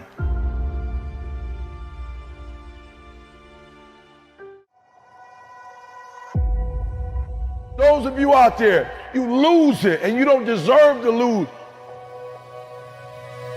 You put in the work, you worked hard and you lose it. And I need you to do me a favor. This is the year to turn that around. Yes, you were rejected the last time, but go for it again. You were overlooked the last time, but show up again. Why? Because you are not finished. It is not over. You are not done. It is not too late. But what separates a dreamer from a doer? Let me break that down. 3 words: consistent follow through. Imagine a basketball player shooting hoops. How do you know if that shot's gonna go in? How do you know if that person is a shooter? You know how you become a shooter? You know how you knock it down? It's all in the follow through. I know about tough times. They can make you or they can break you. Come on now, come on, bring it. Come on now. Yeah. God not given us a spirit of fear. So I didn't have time to be fearful. I had to replace fearfulness with being fearless and creative and take the initiative to do something else with my life. I am going to make it. This is my comeback story. It takes faith to step into your purpose. It takes faith to step into your destiny. It takes faith to pull away from everything that is familiar, to step into uncharted territory, to become the person you were born to be. It takes faith. So from the start, you must decide that you refuse to remain where you are. Have you ever thought about inspiring somebody else? Have you ever thought about lifting somebody else? We need you to be a light in the midst of darkness. This world has gone crazy. This world needs you to rise up. This world needs your dreams. This world needs you to be you. Give as much time and energy to your dream as you do to your fears. That creates the opening for miracles to show up in your life.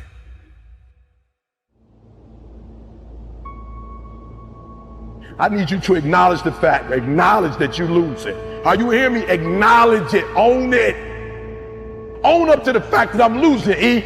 I'm losing financially, E. I'm losing in my marriage, E. I'm losing with my kids, E. I'm losing. Personal development, I'm losing, E. And I'm tired of losing. I need you to own up to it. I'm losing. I'm a high school dropout, I'm losing. I'm working minimum wage, I'm losing. I'm getting in trouble with the law, I'm losing. My mom ain't talking to me, and in a strained relationship, I'm losing.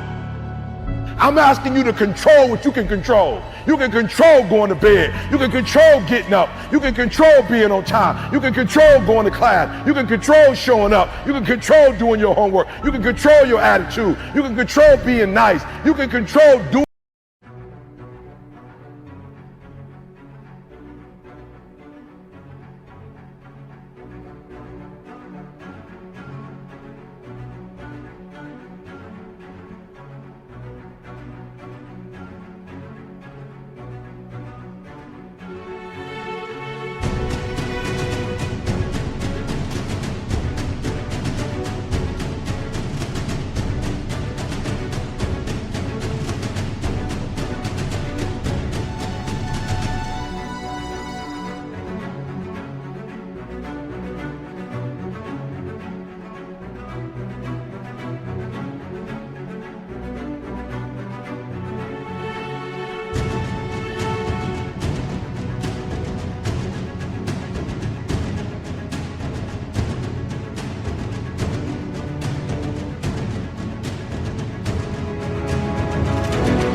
What you say you're gonna do when you say you're gonna do it. It's your boy E.T. saying, you wanna be a winner and you wanna stop losing? You minimize the errors and make the rest of your life the best of your life. Even when it looks like you're losing, you're winning. Never let uncertainty or doubt be the reason why you quit. Don't underestimate yourself. You do what you can do, and God will do what you can't do. Take the initiative, learn something new, throw your net on the other side. Be ambitious, reach, ask for help, not because you're weak, but because you want to remain strong. Just make up your mind and expect things to get better for you. You need to walk into your future whole, conditioned, ready to grab the people that believed in you before you made it to the top. Go back and get them, but first you've got to condition yourself. Come on, who am I talking to? I'm talking to that person that's tired of where they are. You have to find a way. You must find a way to get back up. This is not the end for you. You will not quit. Do not take this life for granted. Live every moment knowing you will have no regrets. We are alive and breathing and capable of more than we could ever imagine.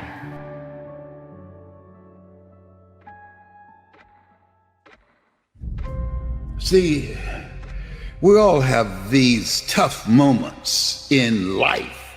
Walt Disney filed bankruptcy 7 times and he had 2 nervous breakdowns.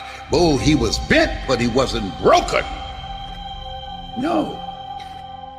He kept creating. Someone stole his first cartoon that had great promise. And someone stole it. Somebody on his team stole it from him. His heart was broken, but he didn't stay there, being angry and bitter and talking about it.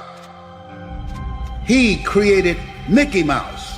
Had that person not stole his first cartoon, Mickey Mouse would not have been born. Many times when one door closes, another door opens, but we many times spend time looking at and talking about the closed door. We don't see the open door. Giving up is easy. Succumbing to how you feel is easy. But hanging in there when you feel like you don't have anything left, now that's hard. So are you willing to make the tough decisions?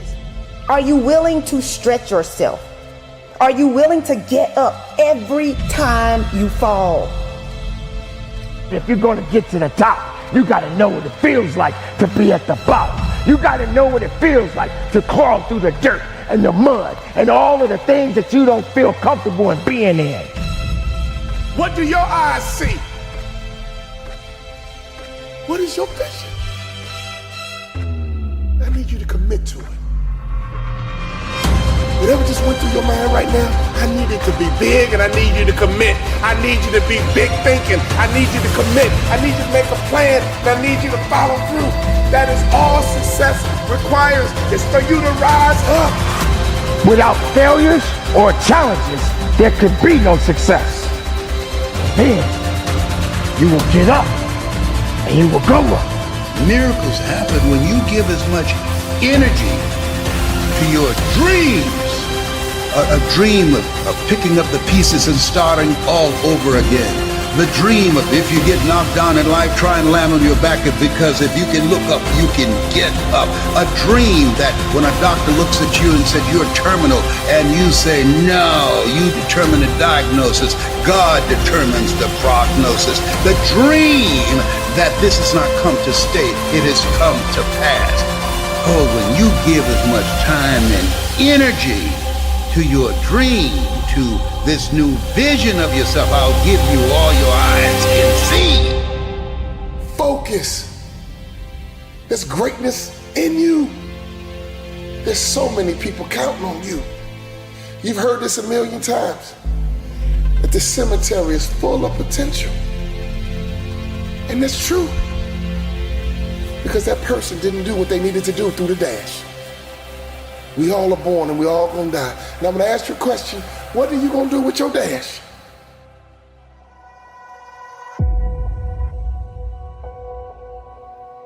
Winning is not about the trophy and the accolades. It's about the grind. It's about the obstacles. It's about the challenges. It's about the pain. The reason I know so much about winning is because I've had to deal with so much losing. Everybody wants to win, but in order to know how to win, you gotta know how to lose, because you're gonna lose more than you're gonna win. But what do you gain from it? You've trained some of the greatest of the greats, Michael Jordan, Kobe Bryant, Charles Barkley, Dwayne Wade. So you know something about winning, you know something about sustained winning over time. Your mind has to immediately shift back, because now you felt and tasted something that you can only get through winning. Are you willing to do it again? And that was one of Kobe's favorite words when it related to winning. He says, you have to be obsessed with whatever your win is. Be all in. Three greatest lessons I learned from Michael: competing, accountability, and then winning at all levels. Winning at all levels, what does that mean? You just don't win in one arena. You win in your sports, you win in business, you win in your personal life. Other people win because you win. It isn't just about you. It's about being able to pull the team and show them what it feels like to win. And this isn't about playing basketball like Michael Jordan did, like the late, great Kobe Bryant, Dwayne Wade. This is about having the mindset to win. When you fail, your feelings give you excuses. Your mind makes you more resilient. You look at when Kobe, his first playoff series, he had this horrible game where he shot like 4 or 5 straight air balls. Now, he could have came back next year and said, I got to prove everybody that said, man, you're too young, why'd you take? No, he was just like, you know what? That's on me. I have to own that moment. Now, I got to prove to myself I can overcome this, because now everybody else is doubting me, but I can't doubt myself. Everybody told MJ, don't go to North Carolina. You'll never play. You shouldn't be here. And Michael went out and he said, I don't need to prove to coach. I don't need to prove to Buzz. I need to prove to myself that I belong here. I always say you can have fear, but you can't have doubt.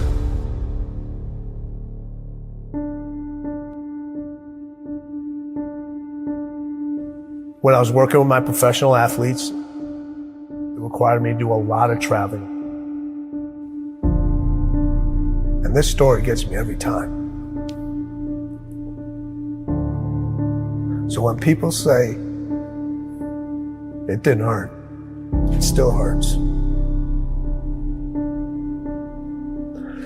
I was packing for a trip. My daughter walks into the room. She says, "Dad, why do you travel so much?" I said, "Sweetheart, this is how I provide for the family. This is how I take care of you and Mom. This is how I put food on the table." She looks at me and says, "Daddy, if I eat less, will you stay home more?" Now people would think in a fairy tale, or most people would say, I unpacked my suitcase, I'm not gonna take this trip, honey, let's go grab some ice cream or let's go out. I kept packing. Why? I had to set an example for her early of what it meant to win and what you have to leave behind sometimes in order to pursue what's unique to you. And I wanted her to understand this is who I am. And I want to set an example for you. I had a conversation with her later on to tell her why I did all those things. In the middle of the conversation, she stopped me. She goes, "I get it. I understand." She saw the results. She saw how it brought us closer together. She understood my dedication to my craft and what it took to excel and what it took to be different and what it took to stand by unpopular decisions, knowing that every successful person that I've met, every successful person that I know had to make those decisions over and over again. There are things that are going to have to take a back seat. You're going to have to leave a lot of things behind.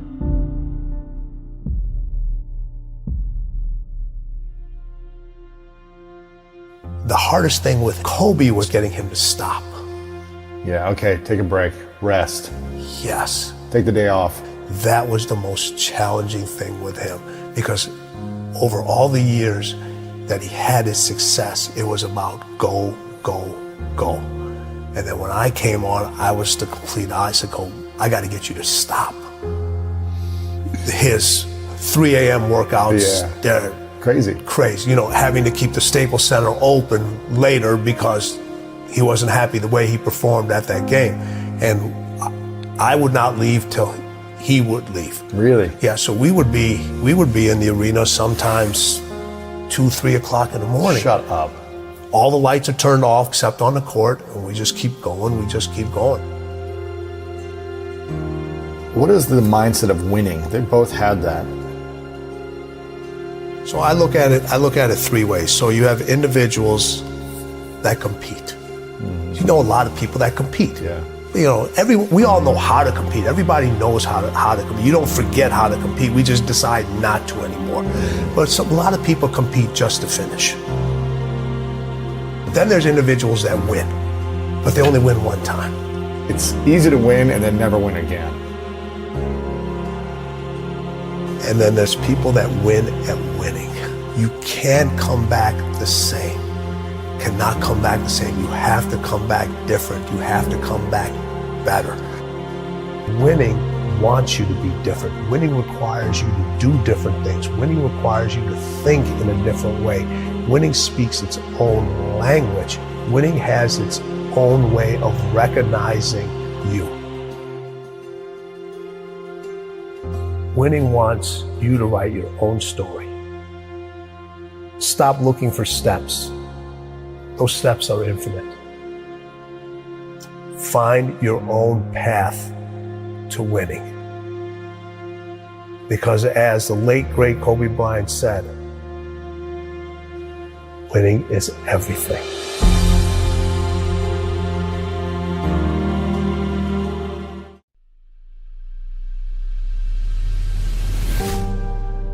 It's going to be a dogfight.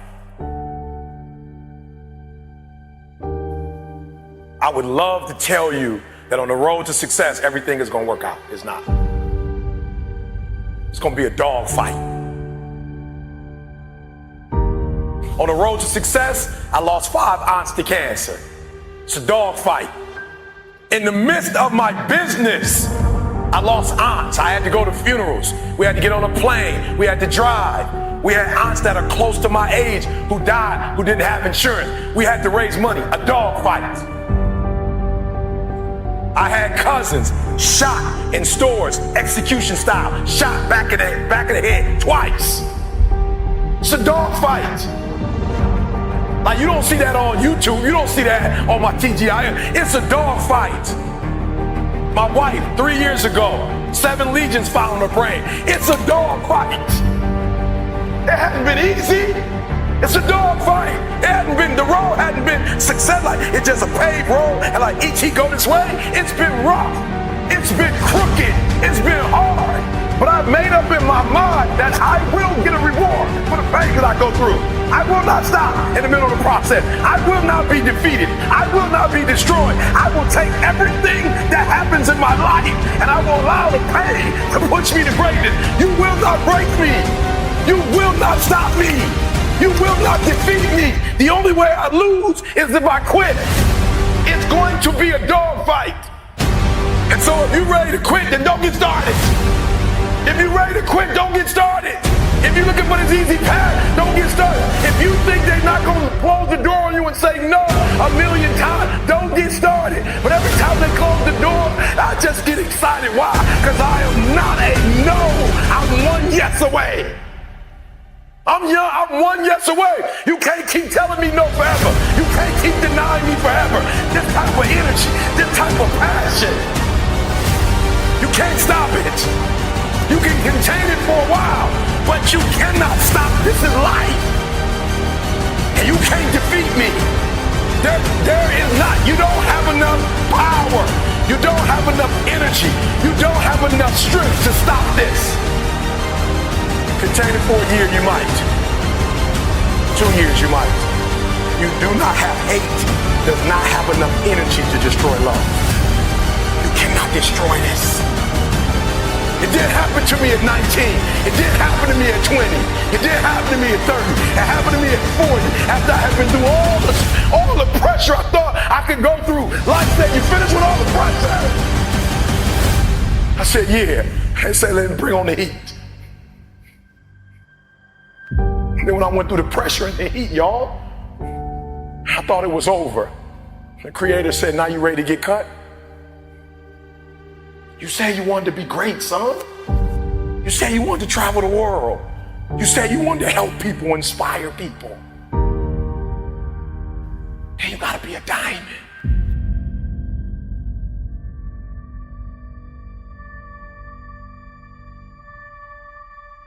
In our armed forces, let's just pick one, the Navy, for instance. The first thing they teach you, somebody over here, help me out. You are in the Navy, right? They're teaching you war, right? What's the first thing they teach you? The first thing they teach you, the very first thing they teach you is how to respond when you have a jam gun. And number 2, how to carry a dead body. That's the first thing they teach you. They don't teach you how to defend yourself. They don't teach you how to swim. The first thing they teach you is when your gun is jammed.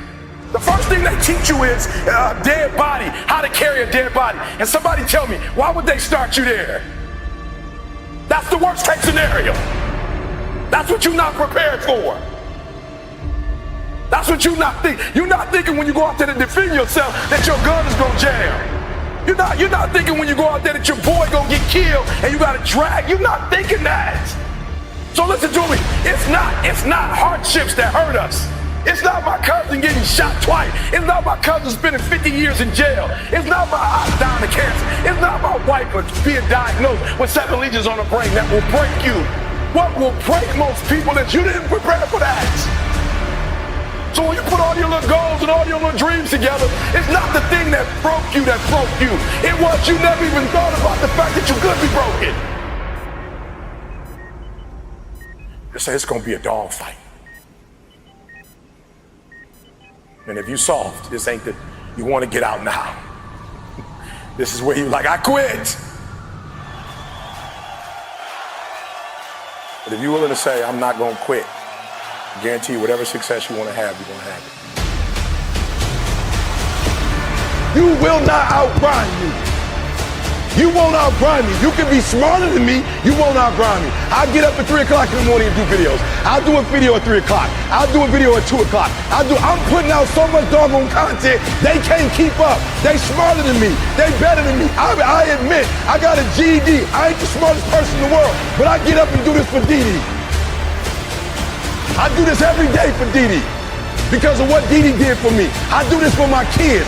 My daddy wasn't there. I do this for my family. You can't stop me. The reason why some of you can be stopped is you're doing it for yourself. And guess what happens when you get tired? When you grinding, grinding hurts. Grinding is a sacrifice. Grinding costs. When you're grinding and your body tell you hurt, when you're doing it for you, you stop. You never prepared.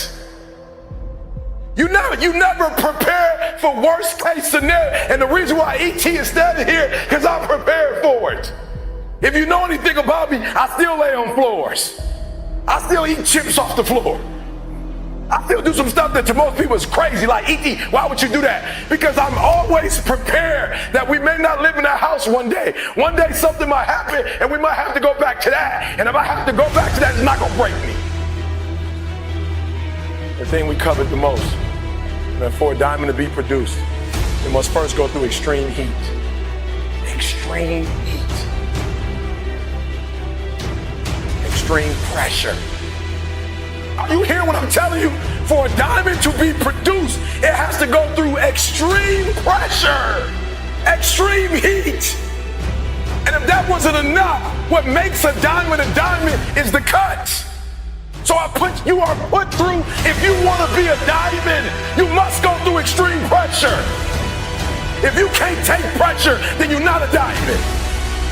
After you go through all the pressure you thought you could not handle and you think it's over, then they turn on the heat. Of all the stuff I've gone through in my life, eating out of trash cans, sleeping in abandoned buildings, the worst thing that ever happened is when I went to the hospital and they told me my wife had a chronic illness and she might not be able to walk one day. People say, E.T., ask CJ, it never broke me. Why? Because I've been broken so much. I've been defeated so much. I've been disappointed so much in my life that I know what it feels like and I can handle it.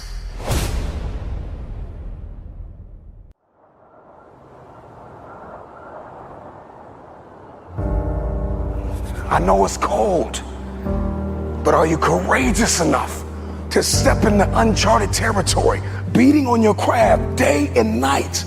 I need you to disappear for the next 30 days. What does that look like? 720 hours dedicated to the future. Where focus goes, energy flows.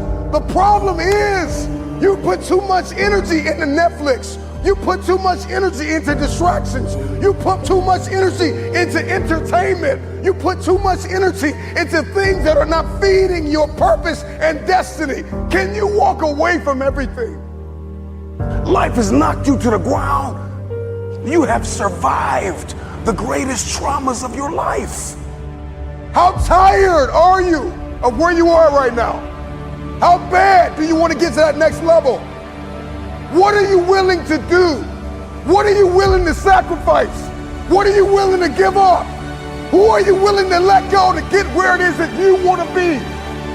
See, everybody wants to be successful. Everybody wants to climb mountains. Everybody wants to be praised and celebrated.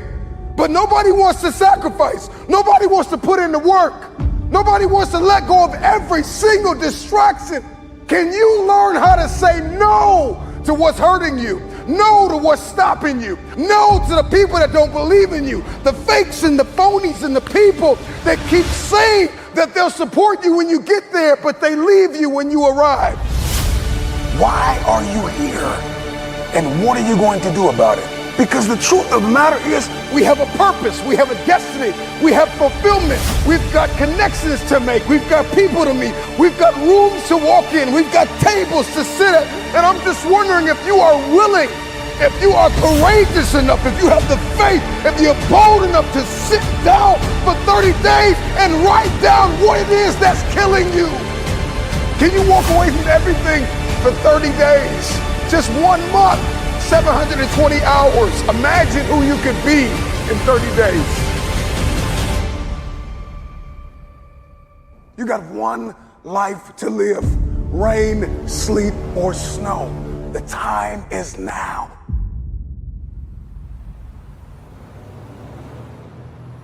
I got 3 words for you. Shut it down. Log out of the social media. Get off the internet. Unplug and evaluate where you are and where you're supposed to be. And I know you're broken, and I know you're tired, and I know you're weary, and I know you're confused, and I know that you've got questions, and I know you're fractured, and I know you're bleeding in places nobody can see. But if you shut it down, you can heal. You're standing at the precipice, the edge of the greatest move in your life, and the time is now like never before to take a leap of faith. It takes faith to jump off of the edge. It takes faith to step into your purpose. It takes faith to step into your destiny. It takes faith to pull away from everything that is familiar, to step into uncharted territory, to become the person you were born to be. It takes faith. Can you disappear for 30 days?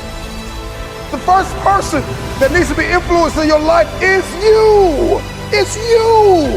You can't lead anybody. You can't go anywhere unless you have awakened yourself on the inside to follow a specific plan. Write it out. I need you to disappear. Life has knocked you to the ground. There are people that have tried to bury you alive, and you survived.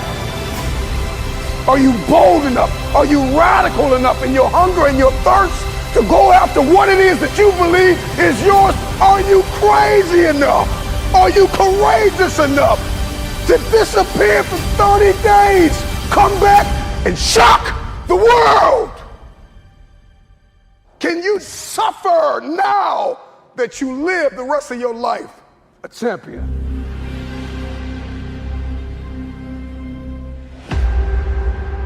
While the rest of the world is sleeping, you are wide awake. And you are on the attack for your success. It doesn't start with them and they. It starts with me. So I'm just wondering when you're gonna make it personal. Are you really prepared to grind it out? Everybody wants public authority, but nobody wants private discipline. When your habits change behind the scenes, when your private life begins to shift, when you put aside the things that are not serving you, if it's going to be personal, make it personal. Don't just be great in public, be great in private. Success doesn't always have to be loud. Sometimes it's necessary to be quiet and just move. Are you really prepared to do what you need to do to get what you want out of your life? You gotta live. You have to breathe. You have to eat. There's purpose. Every single day, you are either losing ground or gaining ground. You are not going to win anything until you understand what struggle means. You can never quit. But you gotta work hard in silence. You gotta work when nobody's watching. You gotta sacrifice behind the scenes. When you take it personal, your private life changes. Success is a process. The process comes before success. The struggle comes before the process. Everybody wants to contribute to destiny, but nobody wants to be committed to destiny. What kind of work are you putting in behind the scenes? What can you conquer in the dark? How personal is your purpose? This is what we call grinding in silence.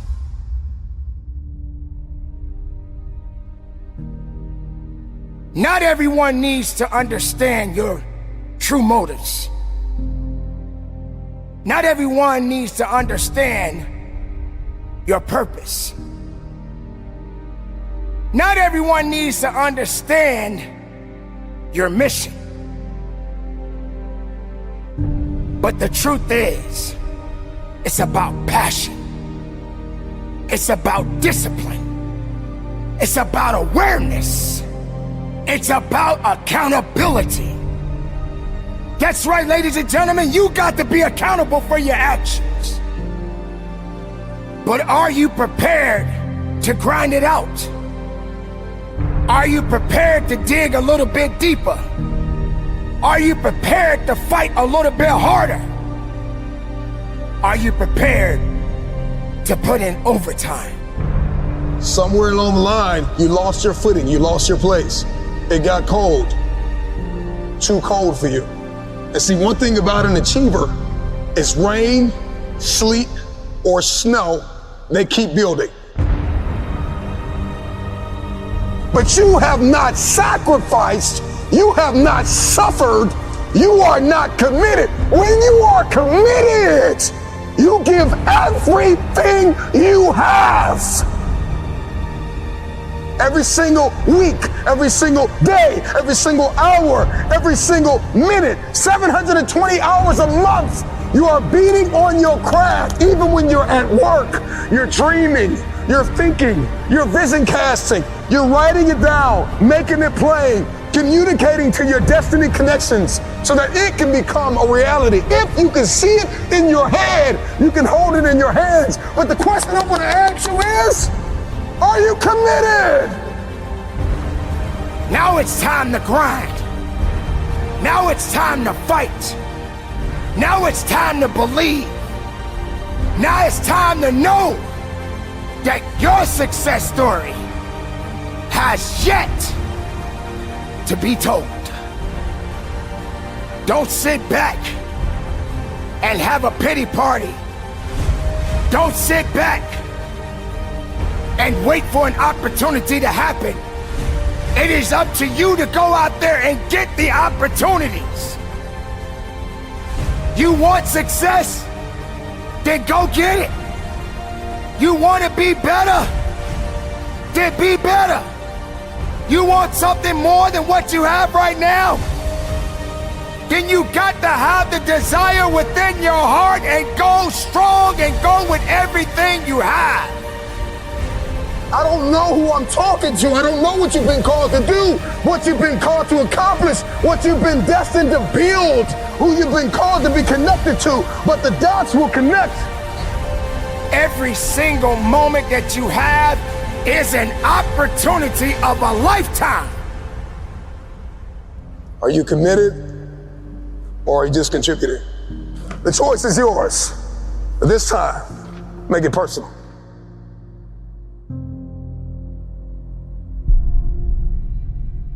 Hear my voice. Know that you do have some work to do. The work that you do will determine the outcome in the end. But do it in silence. The ones that need to be a part of your development, they will always be there. And the ones that doubted you, I'm talking about the naysayers, just simply say, shh, be quiet, because you have nothing to do with my success. You gotta give 110% and get it to a point where all you got to say is, shh. You don't have nothing to do with my success. The noise that you making can't stop my purpose. The noise that you making can't stop my fight. The noise that you making can't stop my grind. Your noise is just empty. It means nothing to my success. I didn't get it overnight.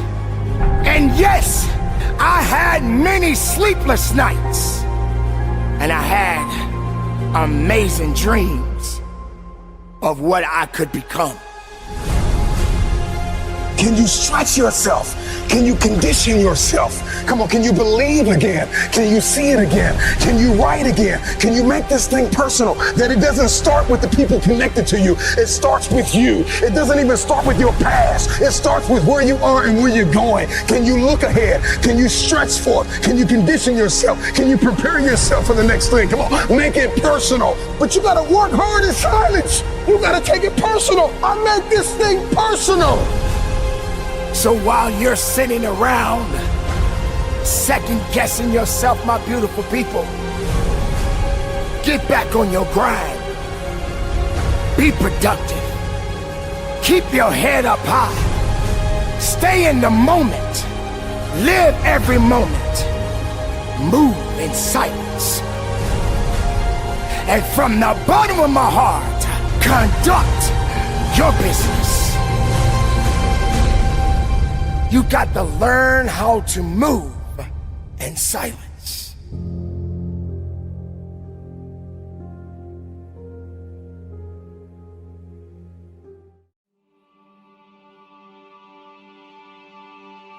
You may be average, you may be ordinary, but you have the opportunity every single day to make extraordinary decisions. And what you do today will determine your future. The future is very expensive. The currency to get to the future, the bridge that we build, it is built on your daily decisions, your habits, your programming, the way that you think, the way that you talk, the way that you walk. Blood, sweat, tears, sacrifice, people that you have to let go, sleep that you have to lose, multiple jobs that you have to work, hours on end of study, beating on your craft every single day. It's not easy, but it's worth it. There are going to be nights you're going to cry yourself to sleep. There are going to be times you're going to want to throw in the towel. But if you keep going, your future self will thank you. If you can hear your future self talking to you now, the future you would say, thank you for not giving up. Thank you for not throwing in the towel. Thank you for not allowing the despair and the anguish and the anger and the bitterness and the jealousy and the ego to eat away at your progress and your perseverance and your ability to travail and endure. I believe in the future. Number one, you got to get crystal clear about who you believe you've been destined to be. Because everybody's looking to manifest. We are all looking to evolve. We are all looking to level up. What is your life's purpose? What is your destiny? Why on earth are you here? What is it that you can do today to get closer to the fulfillment of that future? To get closer to the manifestation of the future? What are you doing today? What are you giving today? Remember why you had to let some people go. Remember why you're working so hard towards this thing. You're pressing, you're pushing, you're clawing, you're dragging yourself through mud and through murky water. Come on, remember why you're doing what you're doing. It may be difficult. It may seem impossible. The moment that you discover why you're here, spend the rest of your life executing. There are going to be times when you give everything you have, and everything that you have is not enough. Push through the pain, push through the anguish, push through the brokenness. Do not stop. It's the no quit mentality. Wherever you are now is not where you're going to end up. You are special, and you've been designed to change the world. So many of us want so many different things, and our life is filled with entertainment and recreation and people that we have not appraised.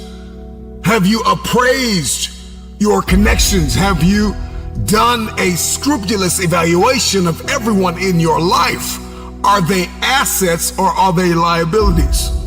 Yes, you want the future, but what's your plan? And then the moment that you create the plan and you've ironed out all the kinks and you're crystal clear and you've got this plan, you've got this aim, this target, then you got to stay committed. With tears in your eyes, you got to be committed when your brain is hurting. You got to be committed when you haven't gotten sleep in a few days. You got to be committed. You got to plow through that depression, that heaviness, that weariness, and you got to cling to the joy of the thought of the future that if you finish this course, then there is a reward at the end of this pain. You may feel as though you are not able to breathe now. You may be inundated with responsibility, and it seems as though there is no way out of this. You have to be grateful for the ground that you've gained and guard the ground that you've gained. Celebrate the small wins. If we keep looking at the big picture, if we keep looking at the end game, if that's all we fix our eyes on, then we'll get off kilter. We'll lose our footing and we'll walk around discouraged because you're not going to just wake up in one day and fulfill destiny. It's the process that's perfecting us. It's the ins and the outs and the nuances. It's the song and the dance between destiny and the journey and the process and the promise. And we've got to learn how to execute the day. Give us this day. We've got to learn how to execute the day. Get you conquer the day.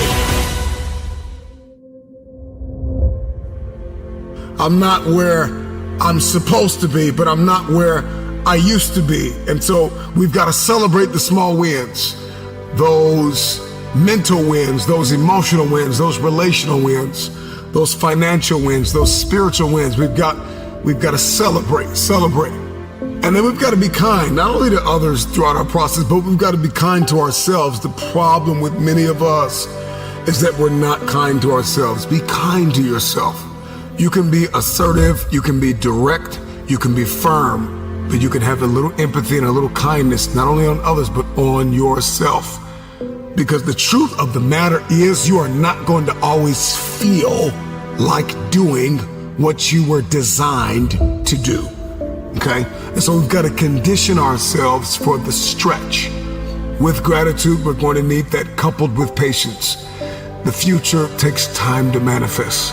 The future takes time because you are beautifully equipped to get the results you are currently getting, and there are some bigger results that you are after. And in order to get those results, in order to manifest that very specific future, you're going to have to acquire a different set of skills, a different work mentality. It's going to require you to become a different version of yourself.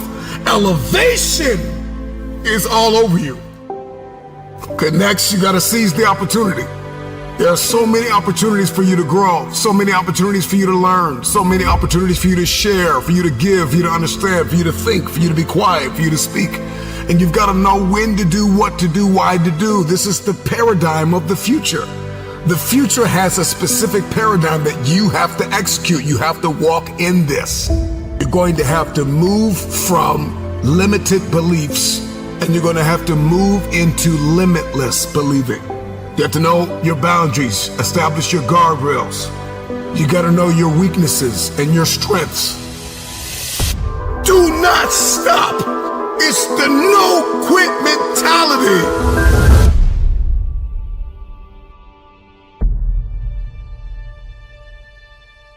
I want to talk to someone out there who is thinking about quitting and giving up.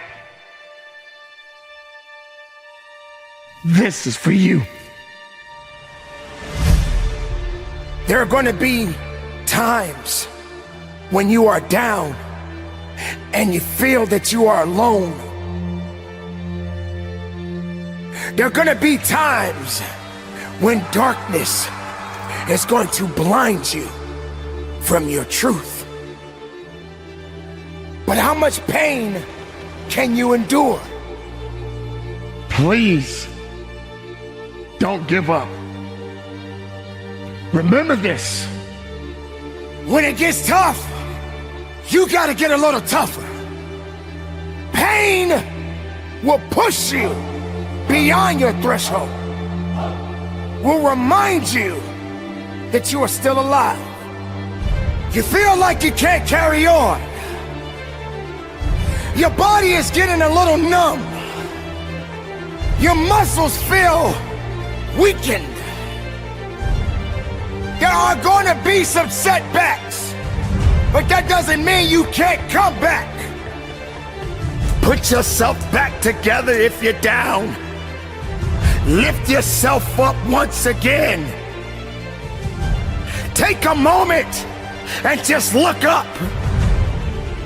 I know that you feel like you're not strong enough right now, but I'm here to let you know, anything that is in your way, you have the ability to move it out of your way. You wonder why is it hurting so bad? Because you've given so much of yourself. Maybe this pain wasn't my enemy. Maybe this pain was building me up. So when it gets tough, you get tougher. It's your turn. You shouldn't feel guilty. It's your turn. It's your time. You've blessed everybody else. You've set everybody else for success. You've compromised you for them, and look where you are. It's time for you. And so for a lot of you, you're not doing nothing because you don't have any purpose right now. You don't have a sense of purpose. You're not waking up for nobody. And I need you to get that engine. I need that drive, because you know what to do. You're the right person to do it, but you just can't seem to get out of bed. You can't seem to do what you're supposed to do. Every time you come up against a trial or a tribulation, you let it stop you. You got to find your why, and your why is what's going to start you. And the problem with some of you in this room, you don't have no drive. You ain't got nothing pushing you.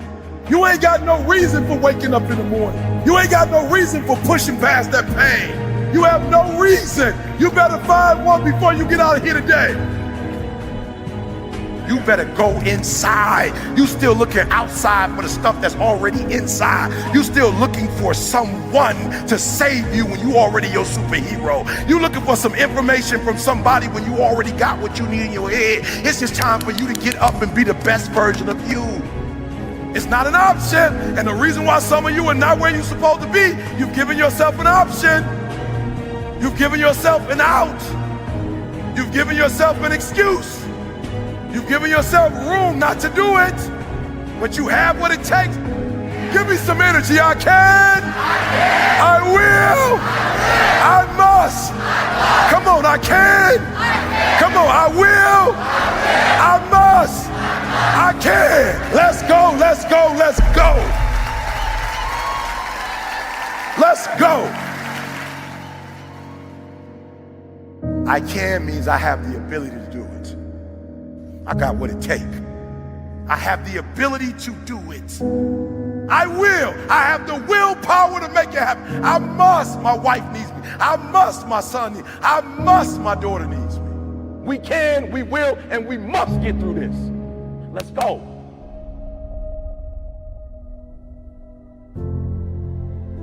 I want to ask you a question, seriously. This is going to be hard because some of you young and you like still worried about what people think about you, so you don't want to be honest in front of people. I want you to think about what level you want. Are you giving 90, 80, 70? Listen to what I'm saying for a minute.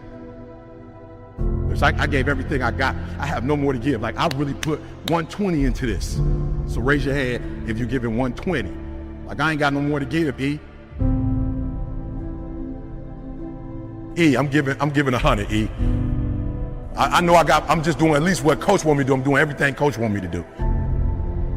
I'm giving about 90%, E, I'm gonna be real. I'm giving about 90%, let me see your hand. Of my effort, let me see your hands. I'm giving about 80%, let me see your hand. 70%, let me see your hand. I need you to admit where you are. What is it gonna take for you to give every single thing you got? What is that gonna take? It's consistency. And so I gotta go to bed at a certain time. I gotta wake up at a certain time. There's certain things I can't eat, certain things I can't watch, certain things I can't do. And I'm talking about that grind. I got an opportunity, you got an opportunity. So here's the deal. When you have an opportunity, why would you give 80% when you have an opportunity? Somebody answer that for me. Y'all talk. Why would you give 80%, 70%? Why wouldn't you always give 120%? This right here, for a lot of y'all ain't got no discipline, it's killing you. It's killing you. And you don't even realize it's killing you. It's killing you. If you're not giving 120, I'm not mad at you. My job is not to dog you out, because once we go back out, my goal is to come here and take you to that next level. From today on, you play whatever your best game is, you play that level every single time. It doesn't mean you're gonna score every time, but the effort has it. You can always give 120% effort. Life gonna go on regardless. Mental toughness. It is in those times we have to be stronger than we've ever been before. Why? Because they need us more than they ever needed us before. I just want to make sure that the life we got left, that is sweeter than the life that if I wasn't focused and I wasn't doing what I was supposed to do. And we're going to make it the best possible. It's your life. You got it. What you going to do with it?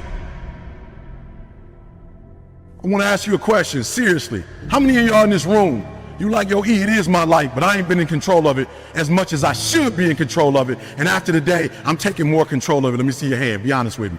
Come on, let me see your hands. And so you looked up to who when you played ball? Like, who were the people you looked up to? Kobe, LeBron, CP, D-Wade, Kobe. I was the same thing with me with Dr. Martin Luther King. In Washington, like all those people, I got a dream. When I saw Malcolm, like, boom. And I saw hundreds of black men, boom. Like, let's go. I'm like I could do that. And then when I found out I could make money doing it and I could take care of my family, I was like, showtime. Like, you only got one shot, E. So hear what I'm saying. Opportunity. You have an opportunity of a lifetime. When you understand you have an opportunity, you play a little different. Here's what I want to tell you. If you're going to get it, you're going to have that dog. You're going to have that dog. You're going to have to be that dude that say, I'm not just going with skills. There's a one type of dude who feel like because he's gifted that it's just an automatic road for him. And let me tell y'all something. You are gifted, but you better humble yourself. You got skill and you got will. Two total different things. You were born with certain things, but to get to the next level, and not just get to the next level, to stay at the next level, you gotta have will when you get to that next level. So when you play, you have to compete. It's sports, it's basketball. Why wouldn't you give 120%? Talk to me. What would make you not give 120%? You gotta answer it. You play that level every single time. It doesn't mean you're gonna score every time, but the effort has it. You can always give 120% effort. You can't dictate if the ball gonna always go in. You can't dictate what kind of game you're gonna have. You can't dictate how your body is gonna respond to moving around. But you can dictate your what? You can dictate your good. You can dictate you can always give 120% effort. Like, here's the deal. When y'all go play tonight, tomorrow, my goal is for you to go 120. So you're gonna have the right people in here helping y'all, but if you giving me 70, 80, 90, you ain't giving me 120, you're not gonna get out of this experience what you're supposed to get out. That's my job.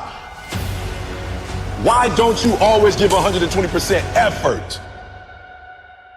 It's your turn.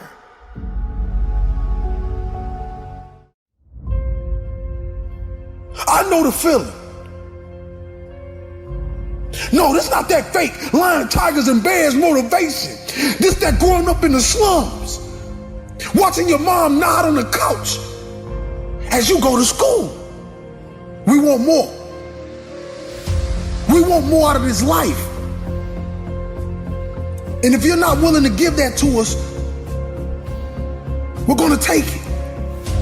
To have an underdog mentality, like everybody's already counted you out, like everybody's already told you you don't have what it takes, you don't measure up, that what you started you will not finish.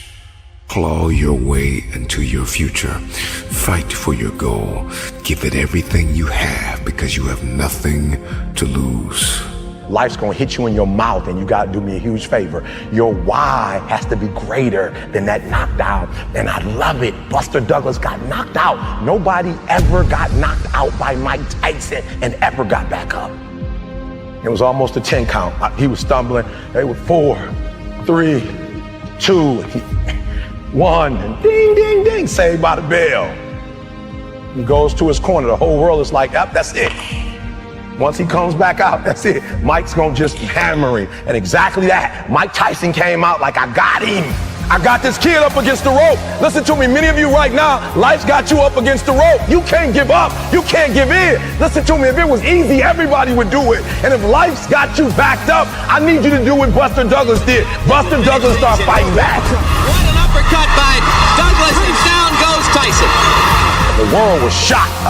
Goliath has been knocked down. What happened? And they went to Buster Douglas and they asked Buster Douglas simply like, what happened? And Buster Douglas said, listen to me, it's real simple. Before my mother died, she told the whole world that I was going to beat Mike Tyson. And 2 days before the fight, my mother died.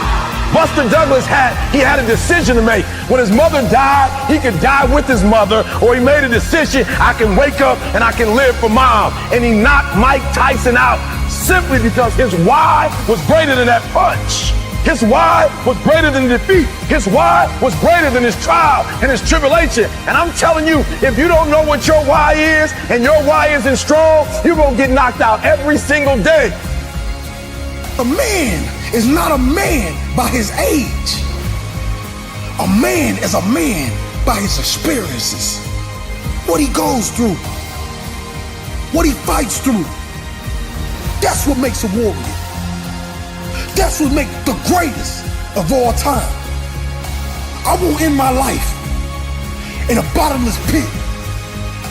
I'm gonna rise and I'm gonna show the world that greatness is obtained by the man that never stopped pushing.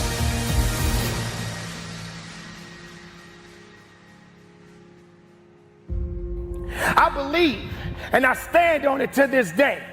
As long as the sun is shining on my face and not on my grave, I got an opportunity of a lifetime. When you fight as if you are already dead, you are without restraint. You are a disruptor. You break all the rules because you have nothing to lose. You are desperate for resurrection, and you will do anything that is required to accomplish the goal you are setting out to achieve. I don't care how good you are. I don't care how talented you are. Because Bruce Lee said it best. A warrior is an average person with laser-like focus. A warrior is an average person with laser-like focus. Don't even worry about your ability. Don't you worry about opportunity. I need you to be a warrior right now and let your work get your opportunity. Let your work get your praise. Let your work open up doors. Let your work get people paying attention. Let your work get the whole world to notice. You gotta work. Stop thinking. Stop procrastinating. And you gotta work. I need you to rise up to fulfill your dreams. Rise up and attack your goals. There's no time to sleep. No time to nap. No time to waste. If you fall asleep, wake up and rise up again. You should work so hard that you collapse in the bed at night. Sometimes in the afternoon, you so weary from grinding that your body just collapses. That's okay. Have sweet sleep, but when you wake up, grind again. Now is your time. Now is your season. Now is the moment to capture the vision. To win any battle, you must fight as if you are already dead. You better go inside. You still looking outside for the stuff that's already inside. You still looking for someone to save you when you already your superhero. You looking for some information from somebody when you already got what you need in your head. It's just time for you to get up and be the best version of you. You don't believe that you have the potential and the capability to be the best of yourself. So why? You just sit back and you wait for somebody to pat you on the shoulder and say it's okay. At least you gave it your best. Your best ain't good enough. Your best don't work. You need to go beyond your best. You need to go beyond the level. You need to let the world know that you exist. You need to let the world know that you made different. You're built different. You're stronger. You're more passionate. You believe in yourself. When the rest of the world shuts you down, you woke up the next day and you said, I got this. I do this. I breathe this. I am this. You can't stop me. Here's what success is all about. You need these three things. Are you ready? You need skill set, mindset, and opportunity. You need to rise up and understand what success is all about. Skill set, work on your skill. Mindset, work on your mentality, baby, and your opportunity will come.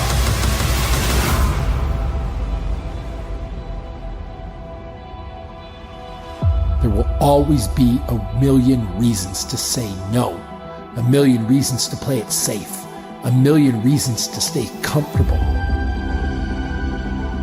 But you won't achieve your dreams staying in your comfort zone. You won't accomplish your goals by living in that glass cage you built around you that limits you from realizing your potential. So take the hammer, smash the glass, jump off the cliff and build your wings on the way down. You'll learn to fly before you fall. If you are listening to this and feeling scared, you should feel scared. Accomplishing a dream isn't, nor should it ever be easy. You know, some individuals like it easy. They like it put on a pedestal forward. But some of us gotta grind. We gotta dig. We gotta make it happen for ourselves. You see, no, we never did it for the money. We did it to stop the blood. We did it to stop the pain. We did it to turn the showers into sunshine. We won't stop until our family no longer struggles.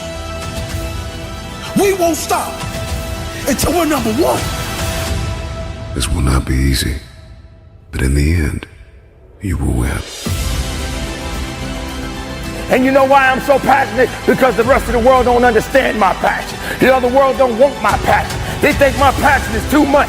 I'm gonna give you a little bit more. You know why? Because passion is what makes me who I am today. What are you? And what are you prepared to do? Are you prepared to fight? Are you prepared to bleed? Are you prepared to work? It's not an option. And the reason why some of you are not where you're supposed to be, you've given yourself an option. You've given yourself an out. You've given yourself an excuse. You've given yourself room not to do it.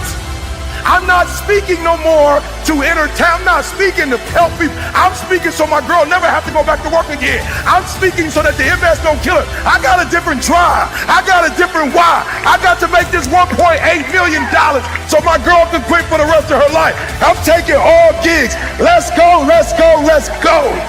And the problem with some of you in this room, you don't have no drive. You ain't got nothing pushing you. You ain't got no reason for waking up in the morning. You ain't got no reason for pushing past that pain. You have no reason. You better find one before you get out of here today.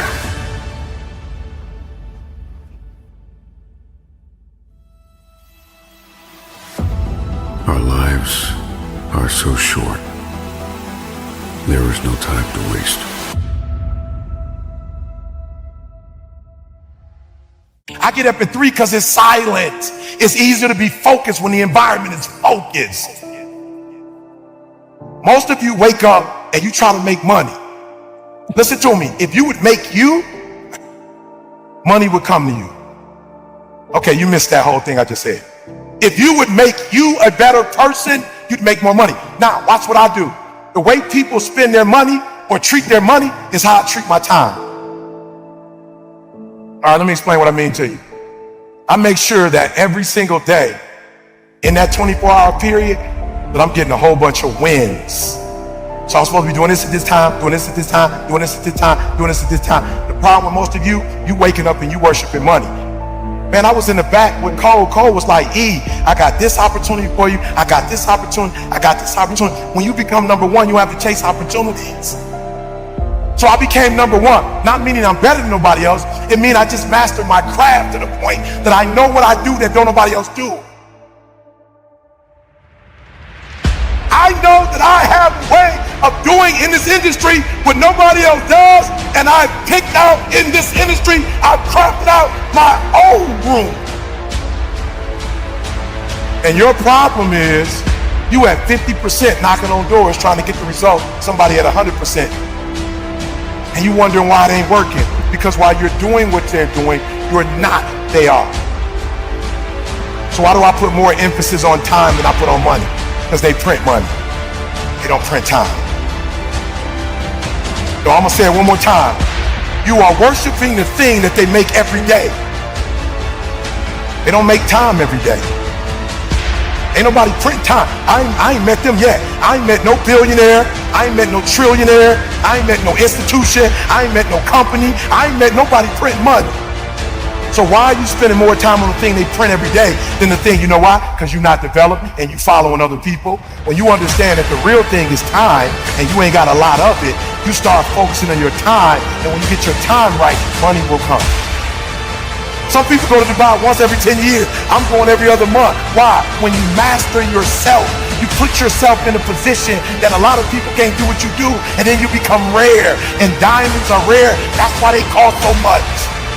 If you would become rare, you just like everybody else. You look just like, you acting like you just like everybody else. When you become you and you become rare, you become a... When you leave this room, you will take full ownership.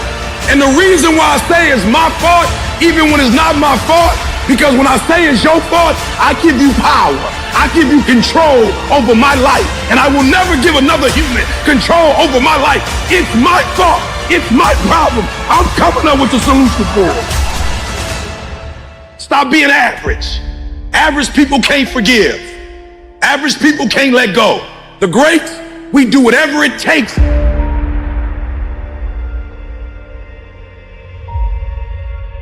Those who have a why can bear almost any how. How did I become number one in the world? Found out my wife had multiple sclerosis. They told my wife, listen to me, y'all. My wife's so beast mode. They told my wife she had MS, and she's like, bet. Then they told her she had to quit her job, and a tear came out of her. The doctor said, you don't have insurance? She said, yeah, I got insurance. She's looking at her like, why are you crying if you got insurance? My wife's identity is in her waking up and working every day. She went to school to be a registered nurse.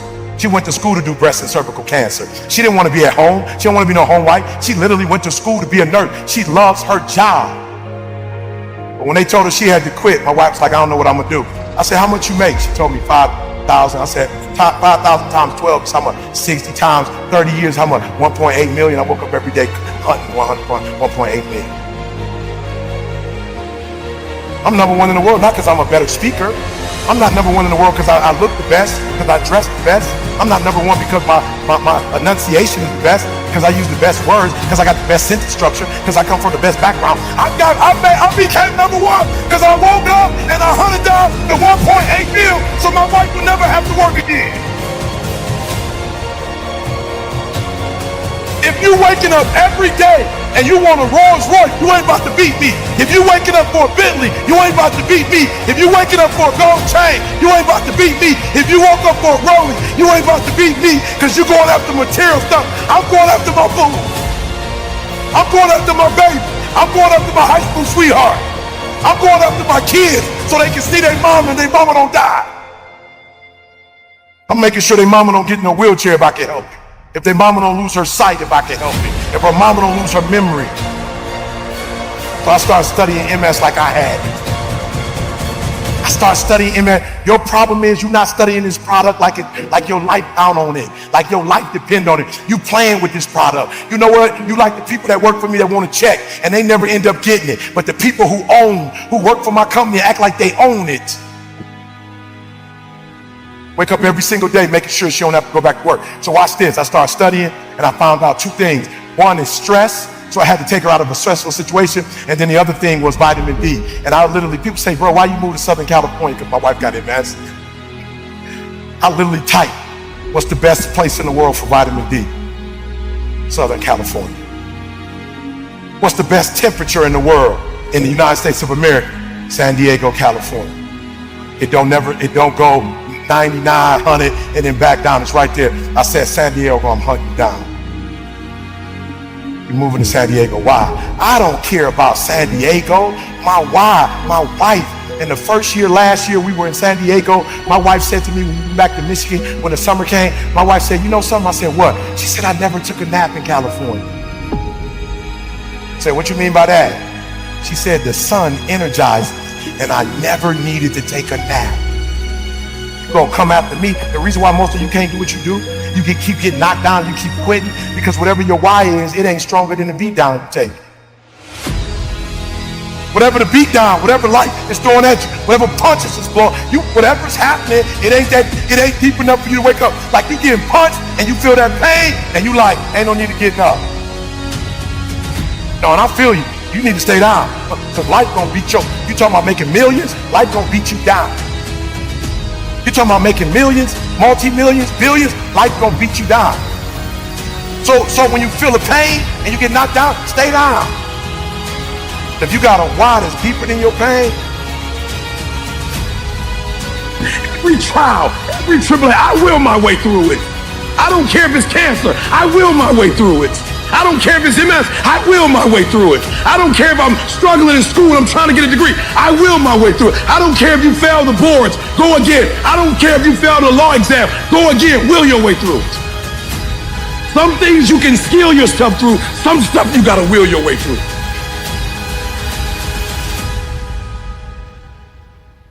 without a vision, there's no direction. Without direction, there's no progress. Reason why you're struggling getting up, because you don't have nothing to get up for. I don't know who I'm talking to. I don't know what you've been called to do, what you've been called to accomplish, what you've been destined to build. It's time to take a deep dive into the deeper parts of yourself, the parts of you that nobody sees. When you take something personal, it gets personal. I'm not just putting on the front. I'm not just here in public to make you smile and applaud me and support me and make comments and share my video. I'm not here. I make this thing personal. Everything that I do in public, I've done it in private. And so I'm just asking you, don't just scream on a stage or be connected to millionaires or strive to be a CEO or an investor or a politician or an athlete or a musician or a singer. I'm just wondering, can you conquer in the dark? When you make it personal, what you do behind closed doors matters. So I'm just wondering when you're gonna make it personal. When you're gonna make it about what it looks like that nobody sees. The part of you that nobody sees, where's your integrity behind the scenes? Come on, where are your values behind the scenes? What do your habits look like behind the scenes? Come on, what kind of work are you putting in behind the scenes? Come on, drop down and give me 50. Come on, write it again. Come on, believe it again. Come on, sing again, record the song again. Come on, I'm talking to that athlete. I'm talking to that musician. Come on, who are you out there? That philosopher, that engineer, that thought leader, that critical thinker, come on, that captain of industry, I'm talking to you. When your personal life lines up with your purpose, then public authority is yours. You want influence? I'm not talking about just fame. I'm talking about influence, the power to change people's lives. Can you stretch yourself? Can you condition yourself? Come on, can you believe again? Can you see it again? Can you write again? Can you make this thing personal? That it doesn't start with the people connected to you. It starts with you. It doesn't even start with your past. It starts with where you are and where you're going. Can you look ahead? Can you stretch for it? Can you condition yourself? Can you prepare yourself for the next thing? Come on, make it personal. It doesn't start with everybody. It starts with me, because people will leave you for dead. And then what's your why? What did God put in you? Release it to the world. If it's going to be personal, make it personal. Don't just be great in public, be great in private. what you do in dark, if I pulled up your search history, what would I find? Would you still be an example to the world? If I went through your closet, if I went through your basement, if I went through your attic, if I went through your center console, if I went through your house, how personal is your purpose? Every single day, you are either losing ground or gaining ground. The choice is yours. But this time, make it personal.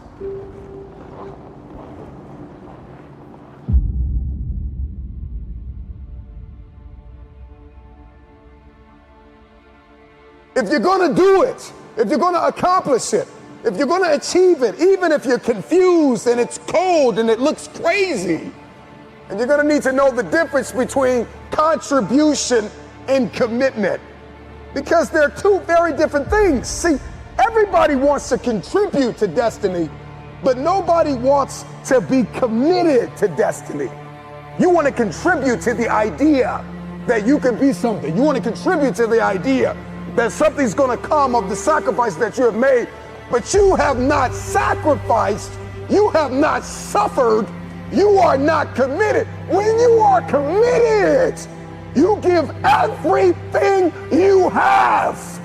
Every single week, every single day, every single hour, every single minute, 720 hours a month, you are beating on your craft. Even when you're at work, you're dreaming, you're thinking, you're vision casting, you're writing it down, making it plain, communicating to your destiny connections so that it can become a reality. If you can see it in your head, you can hold it in your hands. But the question I want to answer is, are you committed? I'm just wondering if you are bold enough, daring enough, if you can believe in your dream again, if you can get committed. See, when you get personal, when you make it personal, everything changes. Because you see, you made it about your girlfriend last time. You made it about your boyfriend last time. You made it about your kids last time. And your kids started acting up and then you let the dream go. It's got to start with you and God first. Listen, God put a gift inside of everybody. And it's our responsibility to release it to the world. This time, it's personal. So do it for your loved ones. Do it for your wife. Do it for your husband. Do it for your children. Do it for generations to come. Come on, after you're dead and gone, what will they say about what you did? Yes, there's so many people depending on you, but it's got to start with you and the man upstairs.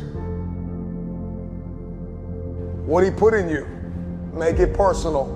Everything in my life breathes and eats this purpose that I have. I gotta make it personal. It starts with me. When it starts with me, it ends with me.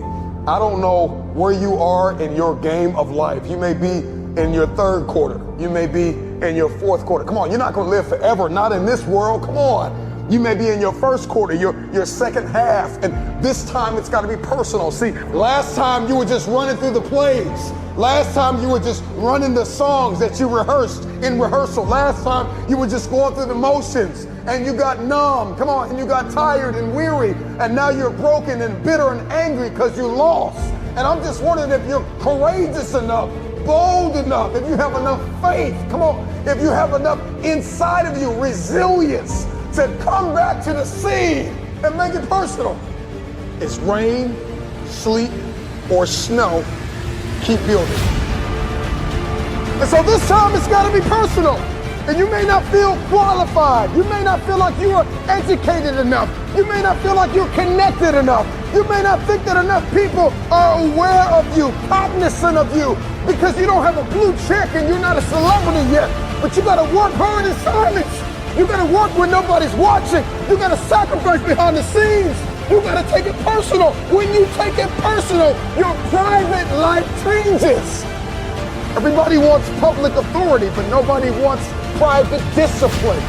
When your habits change behind the scenes, when your private life begins to shift, when you put aside the things that are not serving you, if you can make it personal, it's personal. It doesn't start with them and they. It starts with me. It starts with me. So make it personal. Let yourself go. Fall free into it. Step into it. You are worthy.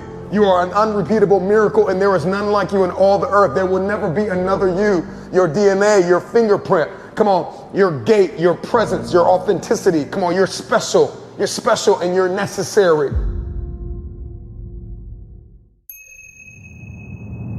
Do you just want to win? Or are you absolutely committed?